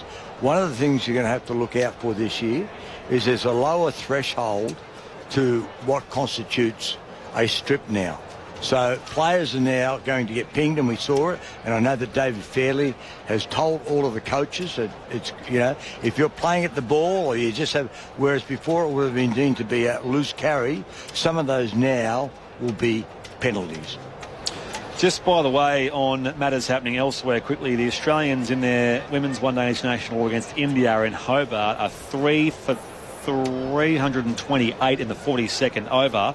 And I mentioned Elisa Healy, who finished in the end out for 158 in her final ODI appearance.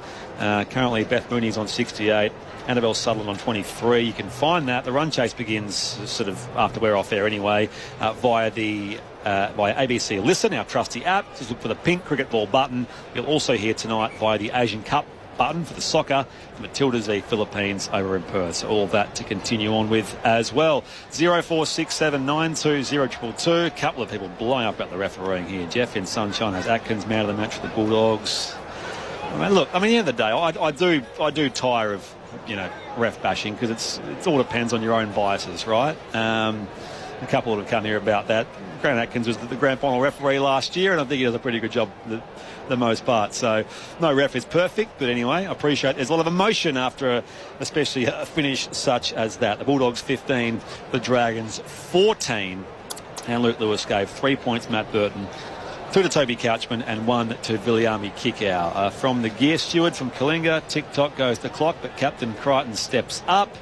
Cody says 65,000 seats at Las Vegas. How big was the crowd? Yeah, 45,719. They usually use the 40,000 mark as being sort of what they would like. 45,000 as being an acceptable figure.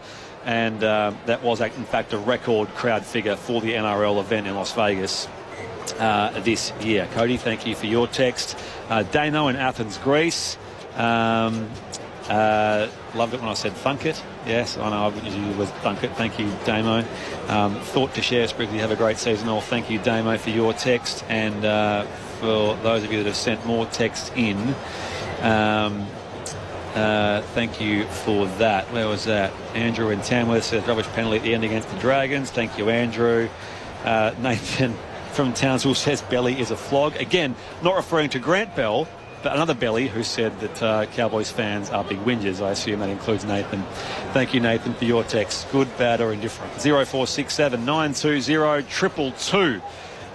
We'll see if we can get a hold of MC shortly as well. We'll have ABC News coming up at the top of the hour, so we'll pause and take ABC News as well. I know that there's obviously a bit happening in the world at the moment, and we'll wrap up this opening day of footy with our wow moment of the weekend, i.e. day, and indeed look ahead to the rest of our round 1 games starting on Thursday night. That now means, Gibbsy, the Bulldogs have won 6 in a row and 7 of their last 8 against the Dragons. And 13 out of 17 in Golden Point overall. Yeah, they've got a very good record in Golden Point, so that's twice. And I was referring during the game there to that last one. It was 2015, I think. It was a finals match. Josh Reynolds kicked the field goal, and they won, I think it was 11-10. And that was the one and only time previous that they'd gone to Golden Point. But Louis thought it was going to be 14-all draw. Well, you weren't basically within one play of that happening. And Stephen Crichton, I mean, we've seen Burton get some remarkable field goals in the last couple of years. I mean, birthday boys even kicked a field goal. Kurt Mann. But Stephen Crichton's never kicked a field goal, but that's what happens when you've been playing with a player like Matt Burton, or previously before that, Nathan Cleary. You don't get that many opportunities, but obviously he can do whatever. Louis, if you're the Dragons, how do you shrug this off and find the positive? Obviously lost by a point in the dying seconds, and the fact of the matter is they had life and death with a team that was a contender last year. So how do they sort of move on from this and know that they do have some positives out of this performance tonight, the Dragons? Oh, they'll definitely take a lot of positives out of it. They're obviously going all the way to the wire, fighting tooth and nail for it. They get unlucky in the last 20 seconds. They can't they give away that penalty, which is, one of those 50-50 ones, and they kick up field, and you've got Stephen Crichton, who is a winner, and he knows how to win games, and he comes up with the right play. So that's a tough one. That's a bit of pill to swallow, but this is what happened to them last year. They were in a lot of games where they lost right at the end with a minute to go or 30 seconds to go. They've just got to learn. They've got to learn now how to grit that out. They've got to work out a way how to win the close games. Can you train that? Yeah, it just comes down to consistency, working hard for each other, being disciplined with your game plan, and getting some more leaders into the group and understanding what needs to be done at certain parts of the game. So it will come, and they did a good job tonight. No one gave them a chance tonight. Everyone thought the Bulldogs were going to blow them off the park. So the 89-minute effort, and they miss out by 1 point. Well, the last two games they've played against the Dogs, who have been deemed to be a far superior side in recent times, have been beaten by 2 points, I think, towards the end of last year, and have been beaten by 1 point. So when it's a 2-point or a 1 point game, you obviously could easily have won it. So how you turn it around, Brett, I'm not quite sure. But you can lose a game by 14 and have, be struck match in it, a call that goes one way or the other. In the olden days, 14 points would be a massacre.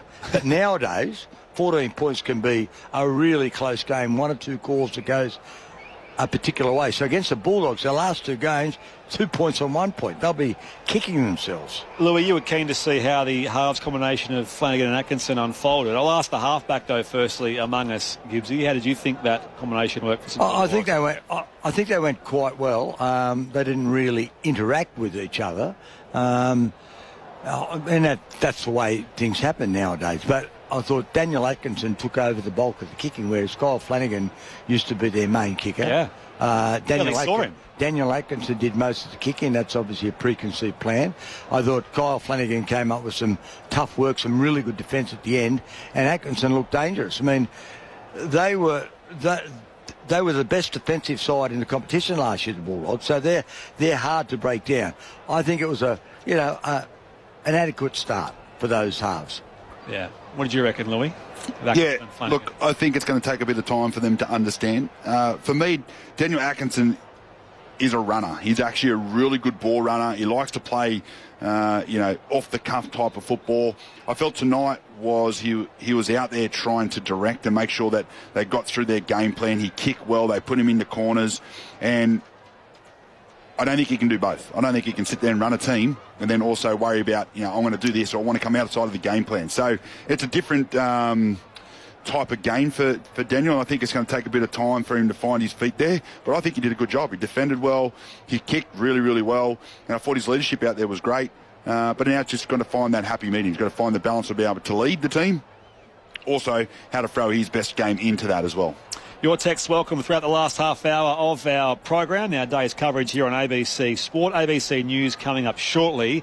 It is, of course, year 3 of the initial 5-year Las Vegas concept, so there are 2 confirmed years left. I heard you guys speaking with Maury earlier about what it all looks like. As far as next year and teams that are interested, I know the Dolphins I think they look like they're pretty well locked in for next year.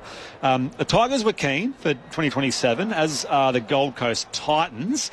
The Eels were also, I think, assured that they'll be in calculations. The Storm would consider going as the away team, so as not to give up a home game, I guess, whatever it's worth. But there's all this to ponder with Lachlan Carrianis if we get a hold of him after ABC News in the last half hour of our program. But the idea of tying in London next year, Gibbsy, and with the London bad time zone.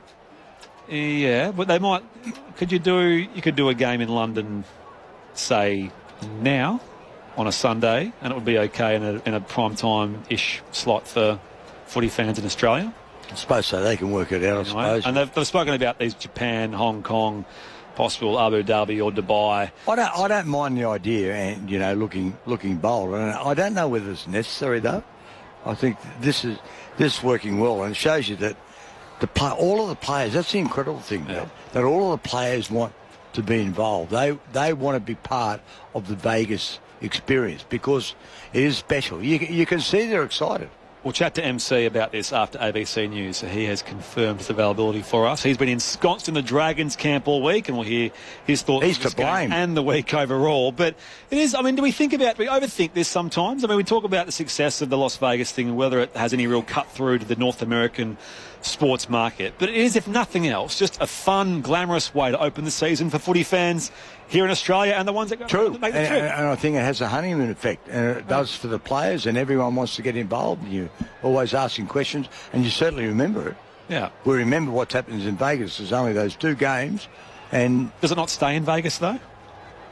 Well, as in what happens in... never mind. Okay, I know what you're saying. That was clunky. 0467 920 There was 45,719. The crowd, a record crowd as far as the NRL Las Vegas event. We'll head to Michael Carianis, who's over there very shortly. You'll get more of your texts as well. 0467 920 222. Winners today. The Bulldogs over the Dragons, 15-14 in Golden Point, and Newcastle 28 over the Cowboys 18. More coming up from us here on ABC Sport after ABC News.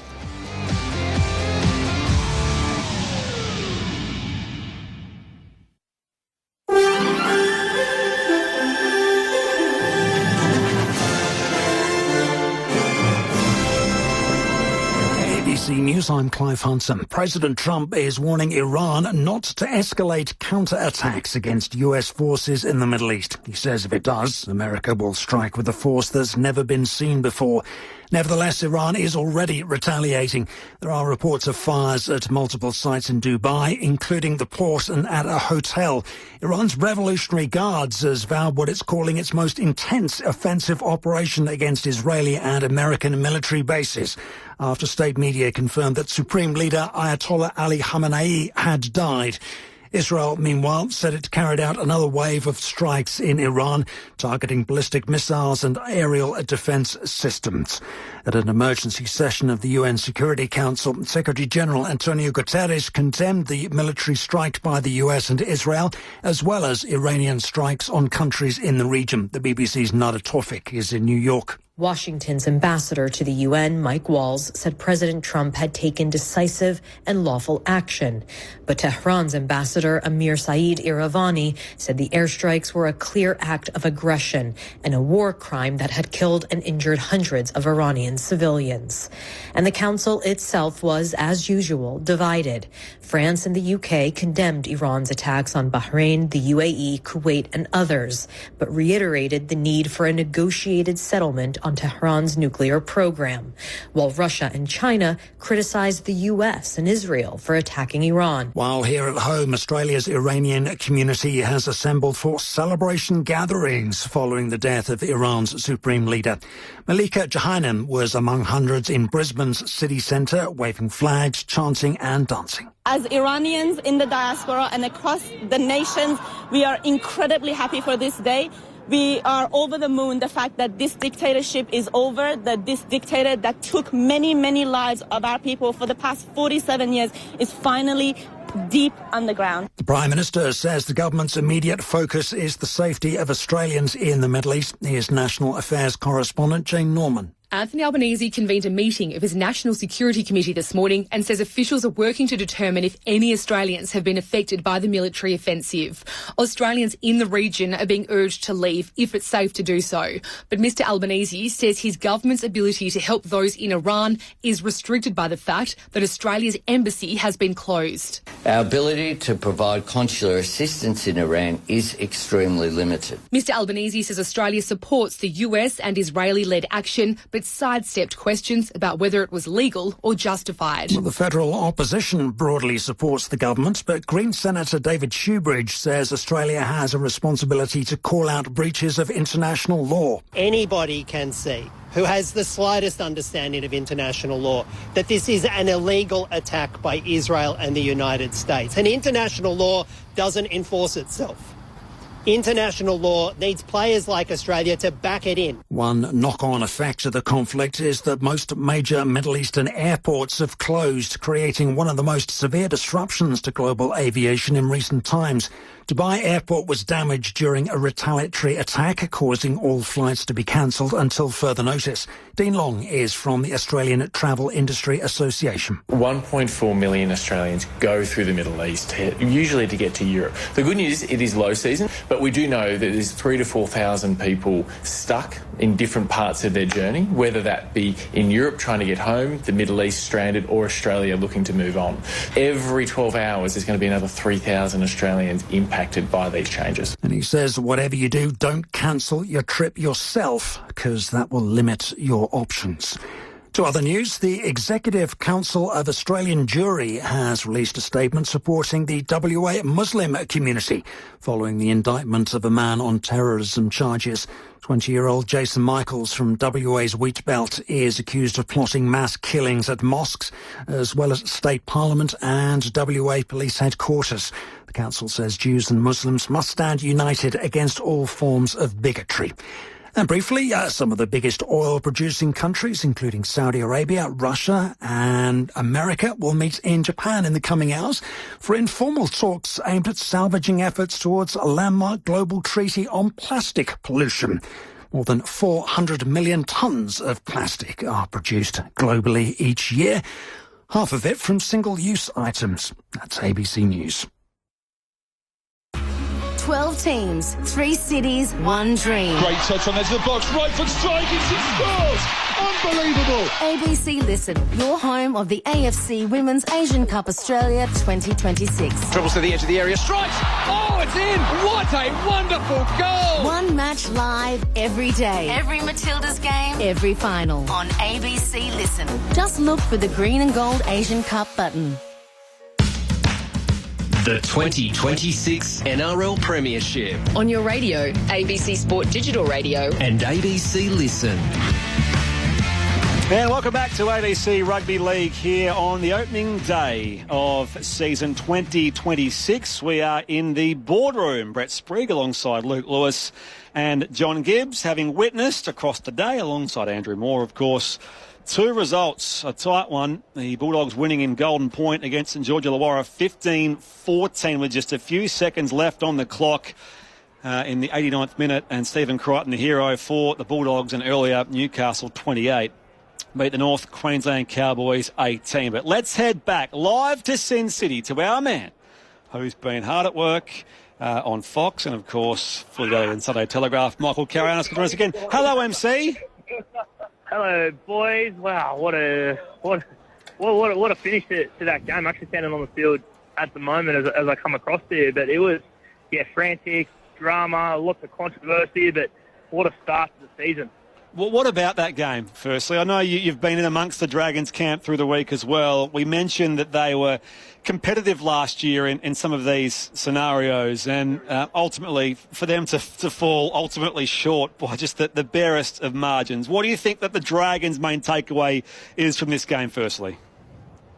Yeah, the positive for them was their grit and the defensive result. They just kept turning up, and Canterbury, particularly in the first half, looked very, very threatening with the ball, but the Dragons found ways to stop them, right? And then, but you reflect on last year, and they just couldn't win big moments when it mattered, and that's what's happened here again. So that's the concern for the Dragons, that whilst, it was a massive effort, great defensive work, but, when the moment came to win the game, they just couldn't get the job done again. What about overall, MC? So the crowd, 45,719, a record crowd. Ultimately, that's obviously that's something. The NRL is also talking about how it's been a more commercially successful thing financially this year. What do you make of, I guess, this year overall? It was a great advertisement to the game, and 45,000 people here, record crowd. a record crowd at the Fan Fest as well. So, yeah, amazing couple of days. And, the NRL will be back here. I think they'll go somewhere else next year as well, probably London is what I'm hearing next year. But, yeah, amazing couple of days.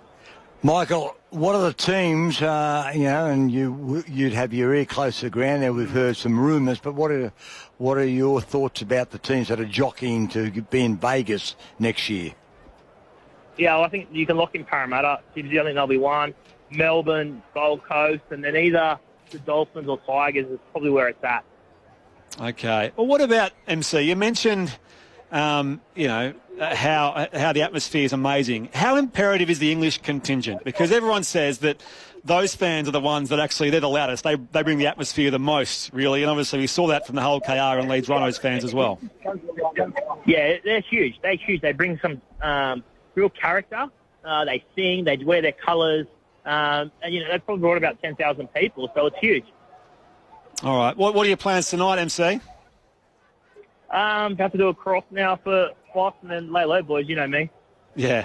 We'll let you go. Hey, thanks, Michael, for your efforts, as always. Safe travels home, and we'll see you next week. Thanks, boys. Michael Carianos with us there on the ground in Las Vegas. And there you go. So, yeah, that's very much sort of what we were discussing earlier, Gibbsy, as far as the Eels, the Dolphins potentially, I mentioned Parramatta. And Melbourne as well. I guess they've got to try and sell different corners of Australia in some way. Every team's going to get an opportunity to go to Las Vegas, but you get the Gold Coast, there's tourism, there's all those little sort of. You've got to be a bit careful about the matchups that you have, though. There's no doubt. But Parramatta will get a really big support base, so we get plenty of them over there. Let's discuss the earlier game, the Knights and the Cowboys. What a start. There was a disallowed try early for Dane Gagai, but then they scored those two first tries, the Knights, to Fletcher Sharp in the 6th minute. He would then suffer a knee injury, not believed to be serious, but still have to have scans on that. Greg Marju in the 13th. Hulan Lukey scored for the Cowboys, then Murray Talangi, so it was a 12-all half-time scoreline. In the end, the Knights had the better of things in the second half. Louis gave 3 points, Kalen Ponga, 2 Dylan Lucas, and 1 to Dylan Brown, of course, in his first outing for the Newcastle Knights. Tyson Frizzell was placed on report. Tom McKaylee had the MCL injury as well. Braden Burns served 10 in the bin for his shoulder into Kalen Ponga, and the game-sealing try was scored by Trey Mooney. Let's just firstly hear from the Knights' new coach, Justin Holbrook, on the news of the Fletcher Sharp injury. Yeah, not sure. He'll have to get some scares, but we don't think it's anything too serious. So hopefully he'll be fine, but we won't know just yet. But nothing serious. Yeah, that's the concerning thing, isn't it, Louis? Obviously, we saw how potent that combination was with Sharp and Dylan Brown and Kalen Ponga all working together in the early stages of that game. Of course, hopefully it's not too serious for Fletcher Sharp. Yeah, look, I don't think it's too serious. I did see him on the sideline. He didn't have a heap of ice on it. I think it was a knee-on-knee. From the look of it, it looked like a knee-on-knee. It may be, what do they call it, the outside one? Is it the lateral? Yeah. But which isn't too bad. Is that right? Yeah, it is. Yeah, lateral, yeah. And then... and I seen him walking on the field after the game. He was still shaking hands with everyone. He looked in good spirits. So if I'm going off body language and visuals, I think it's probably not as bad as it looked. He may miss a week. I'm not too sure. But the good thing he's got up his sleeve, he's got 18 days. So there is a positive out of it. There's no game for them next weekend. And they'll have him on ice tonight and getting looked after. But he is going to be a vital part of that Newcastle side. He was already in my sort of 3-2-1 at the start, the way that he started that game and the way that he was playing. He was a threat to the defensive line all the time, and I think he complements Dylan Brown and also Kalen Ponga. So really nice little combination, those three. He's got plenty of X factor. There's no doubt about that. And also, Kalen Ponga was fantastic tonight, and sometimes you can, say that Kalen doesn't really play that strong, floats in and out of games. He was in the game for the whole time tonight, Louis, in that game today. He played tough. He played skillful. I'll tell you what is contentious, though. At the end of the game, Braden Burns is sent... just on that thought, Gibbsy. Yeah, go on. I'll just say he sent to the bin, Braden Burns, for a hit on Kalen Ponga, where Kalen Ponga stays down. Now, Kalen Ponga's had all sorts of issues head-wise. Not a skerrick or not a chance that he was going to go to the bin. Go to the head bin. Do you know what I'd love to hear from on this? Is the Cowboys coach, Todd Payton. Here he is. I can't disagree with the result. not intentional. Really disappointed with how the Tom McKaylee incident was handled, considering, Kaylin gets up and plays on and Tom's out for the next 6 weeks. Just like a bit of consistency, but we'll see what happens through the week. But it did hurt us. We had to use 4 interchanges prior to half time. We had a plan to use 3. Lucky we had Ruse fit and able to push through 40. Part of a couple of things that just went against us. So Todd Payton there, the coach of the Cowboys. Next up, they'll face West Tigers in round 2. Of course, they've got the bye this week, West Tigers, and that'll be their season opener at Leichhardt, while the Knights will be away to Manly 14 days from now, Sunday afternoon at Brookvale Oval. So there you go. That was the earlier game, and I mentioned earlier in the Super League game, Leeds Rhinos 58 beat Hull KR, the World Club Champions, 6. What about this game though in the Second Division Championship earlier in the UK, involving the London Broncos, this is Darren Lockyer's team, and North Wales Crusaders. Broncos won that 106-18, which means it is the highest scoring professional rugby league game in history. 124 combined points. Wow, that's a lot of points. Not the kind of thing we talk about. Doesn't augur well for the North Wales Crusaders' chances of promotion. No, I wouldn't have thought so, Gibbsy. 0467 920 222. Where do you put the Bulldogs overall? So 15-14. I mean, it was a close game. It was anyone's in the end. The Dragons may feel aggrieved by certain things late in that 90-minute game of football, but are you bullish about the Bulldogs this year, Louis? Give you remind us of where your stance is on Canterbury. I think they'll still make the top 4, and the defence is very good, and it was the defence that sort of held it together today. Attack-wise, they've still got a little bit to go. I thought Lachlan Galvin was a lot better tonight. Yeah, I'm not bullish on the Bulldogs at all this year. I thought they had a really good year last year. I love watching the Bulldogs be successful, but they didn't show me a heap to change my mind tonight either, personally. They had their best team out in the park as well. I don't know if there's anyone else to come into the side, but Leo Thompson, yeah, he definitely had a little bit of oomph in the middle of the pack. But I feel like there's a lot of teams now know how to play against the Bulldogs. You just got to stay in the grind with them. They'll give you opportunities. They're not going to be easy beats, but if you can stay in the grind with them, they will. I think they will fall over. So I still think they'll make the top 8. But I don't think they'll be up in the top 4. They'll fall out in the first week of semis, my personal opinion. Okay. It's a long way away yet, but I appreciate the opinion. 0467 920 222. I think the NRL should rethink the English teams that go to Vegas. Game blows out each time. Drew from the Gong. Look, you guys have... Gibbsy, you were there a couple of years ago. The atmosphere that the English fans bring, which we saw last year, of course, as well, seems to be... a paramount thing to the event itself and why it is so successful. Well, the atmosphere, it puts a lot of fans inside the stadium, and they make the singing. It's contagious. You see, they weren't there, were they? No. Yeah, last year they started doing it. First year they weren't there. When we were there, but they do add something. But you're talking about a Hull KR who won absolutely everything. So you talk about a blowout. I think might be referring to the Australian women's team, giving it to Great Britain. Yeah, that was a smash up.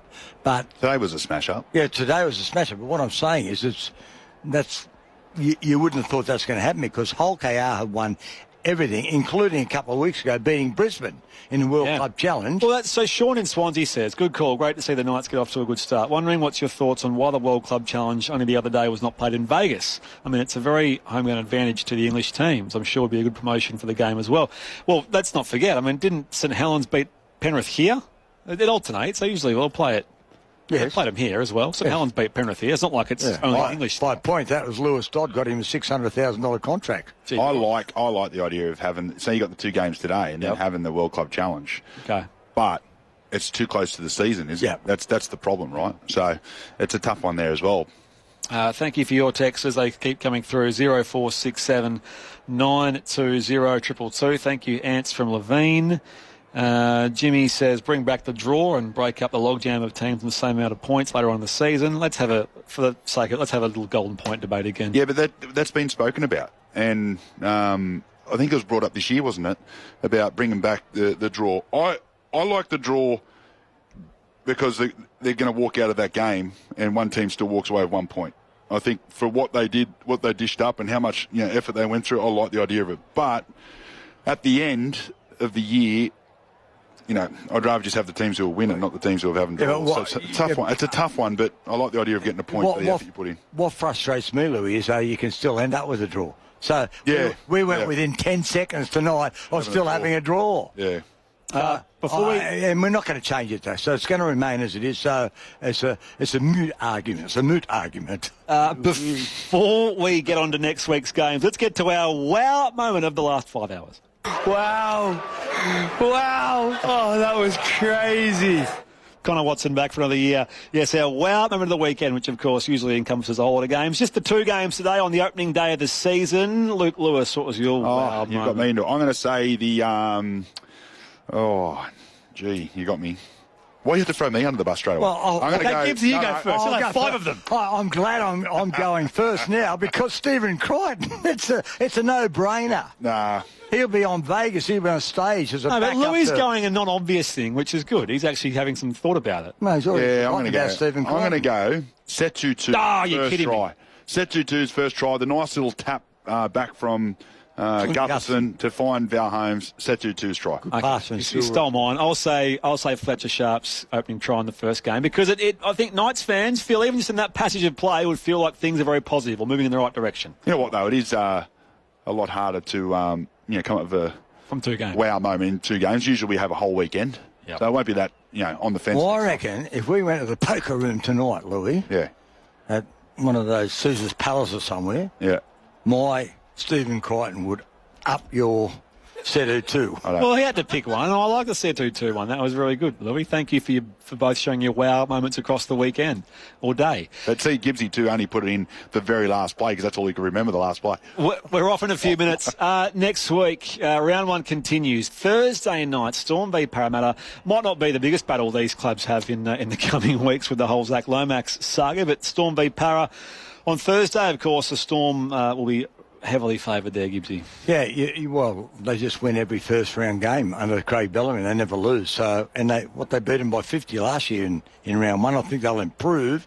I'm not sure about Melbourne. They've got some key players out. I think they'll win the game, but it's going to be most interesting. And just talking about moot points, do you think that Parramatta, if this was all resolved, would have let Zach Lomax play in round 1 against them? It would not have happened. I would have. What, and bash him?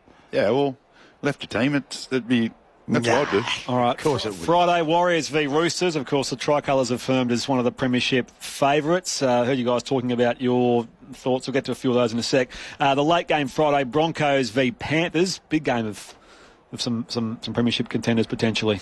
I'm going for the Panthers.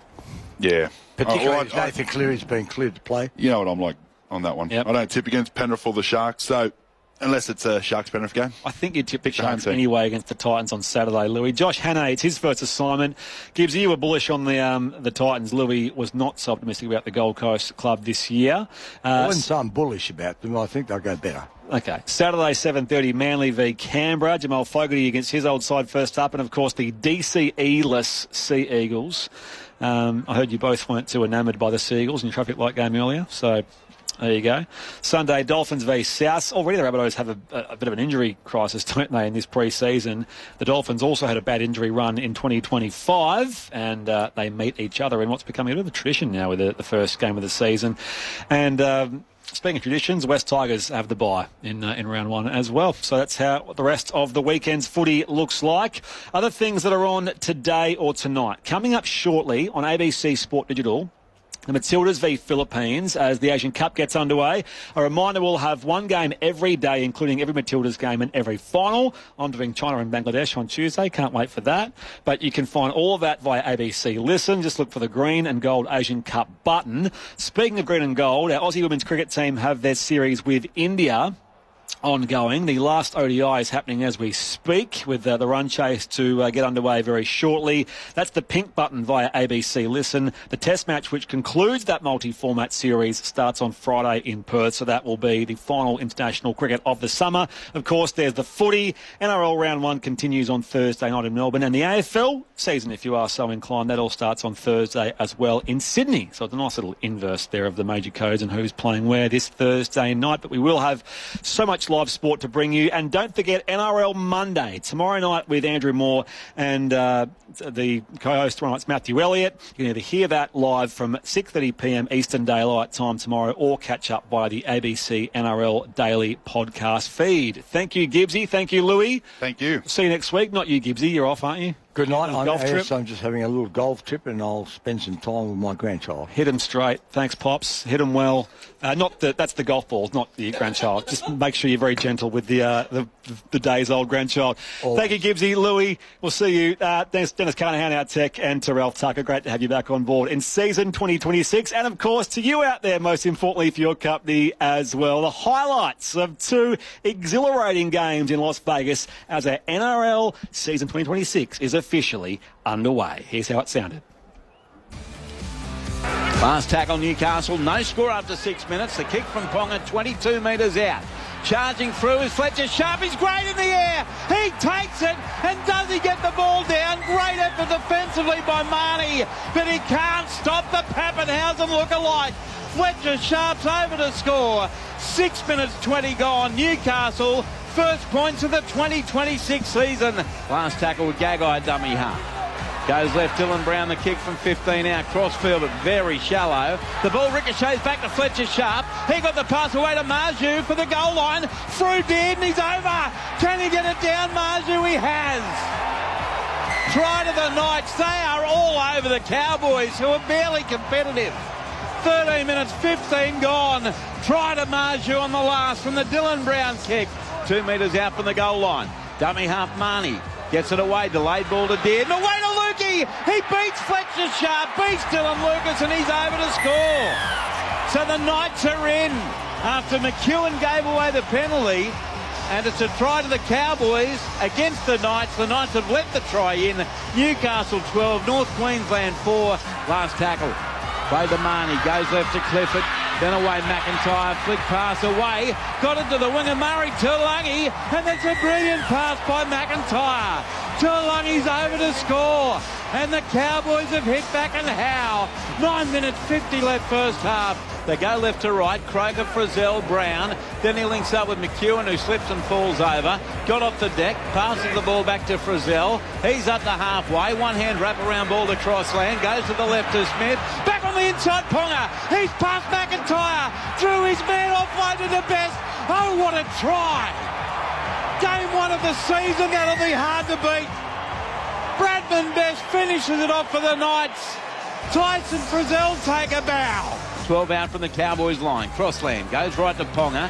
Ponga holds it up, sends it right to Dylan Brown. Then out the back, Gagai! Quick hands to an unmarked Dominic Young. And he's over to score untouched. Where was the cover? Try to Dom Young. Newcastle goes back to back. 3 tackles to go. Marnie flat ball lodged. Waste of a play. Lodges a metre out. Taken by Saulo and Frizzell. Marnie awaits a dummy half. Comes to the left, out the back to Dearden. Dearden links up with Clifford. Clifford through one. Little stab kick coming through. Oh, brilliant! Murray Tuolangi gets there first. Dives onto the bouncing ball and gets it in before the dead ball line. Try to the Cowboys. They hit back again. 12 gone second half. Newcastle 22. North Queensland 16. Tuolangi has a double. 20 metres out from the goal line. Last tackle Knights. Crossland. Open side right to Smith. Crossfield kick from 20 metres out, well short of the goal line. Dom Young with the catch, got away from Purdue, a pass back to the front rower. Mooney reaches out to score. 7 minutes 30 to go, and Mooney, first game for the Knights, is loving it. Knights 26, Cowboys 18. 38 out from the Knights goal line. Last tackle for the Cowboys, last play of the game.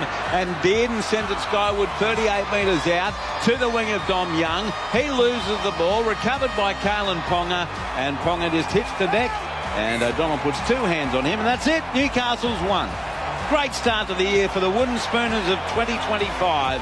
Newcastle have beaten North Queensland 28-18. 35 out, second last play now. Haywood, low pass to Galvin, goes to the right now. Preston with the break, takes on the fullback. He was too fast for Gutherson. Fancy that, and he goes in to score behind the posts.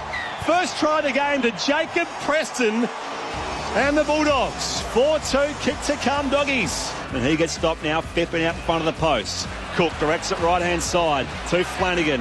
On his half partner in Atkinson. Sewer gets the offload back for Gutherson. Couldn't quite use it though. Stopped by Crichton. Last play, Dragons 5 away from Canterbury's line. Off the inside of the boot there from Cook. Perfectly placed for Emre Gula, whose defensive nous is rewarded with a try. So the Dragons do hit back. 6-all, kick to come. Penalty count 6-2 the Bulldogs' way. Reset the scrum here. Burton. Haywood again comes left-hand side. Crichton looks for that same shift, this time with the pass outside, and now Carraz dives over and scores. Jacob Carraz, his first try of the year, up against the left-hand upright. Second last for the Dragons. Way it comes. Back to Atkinson. Now again Sewer. Fed it back, tipped on. Now Nsetsu 2. Got it from Val Holmes and goes in to score the try. A moment he won't soon forget. Nsetsu 2, the Samoan, and his family. He scores his first grade try to lock the scores up in Las Vegas. In comes Flanagan, starts it right, comes back, no mistake, there it is. Canterbury Bankstown 14, St George Illawarra 14, 6:15 left on the clock. 15 seconds left, dead centre, 10 metres out here for the Bulldogs. Haywood looking for a kicker, goes back here, lines it up there with Stephen Crichton, and the skipper nails the winning moment with 3 seconds left in Golden Point. The Doggies have pinched it off the boot of Stephen Crichton.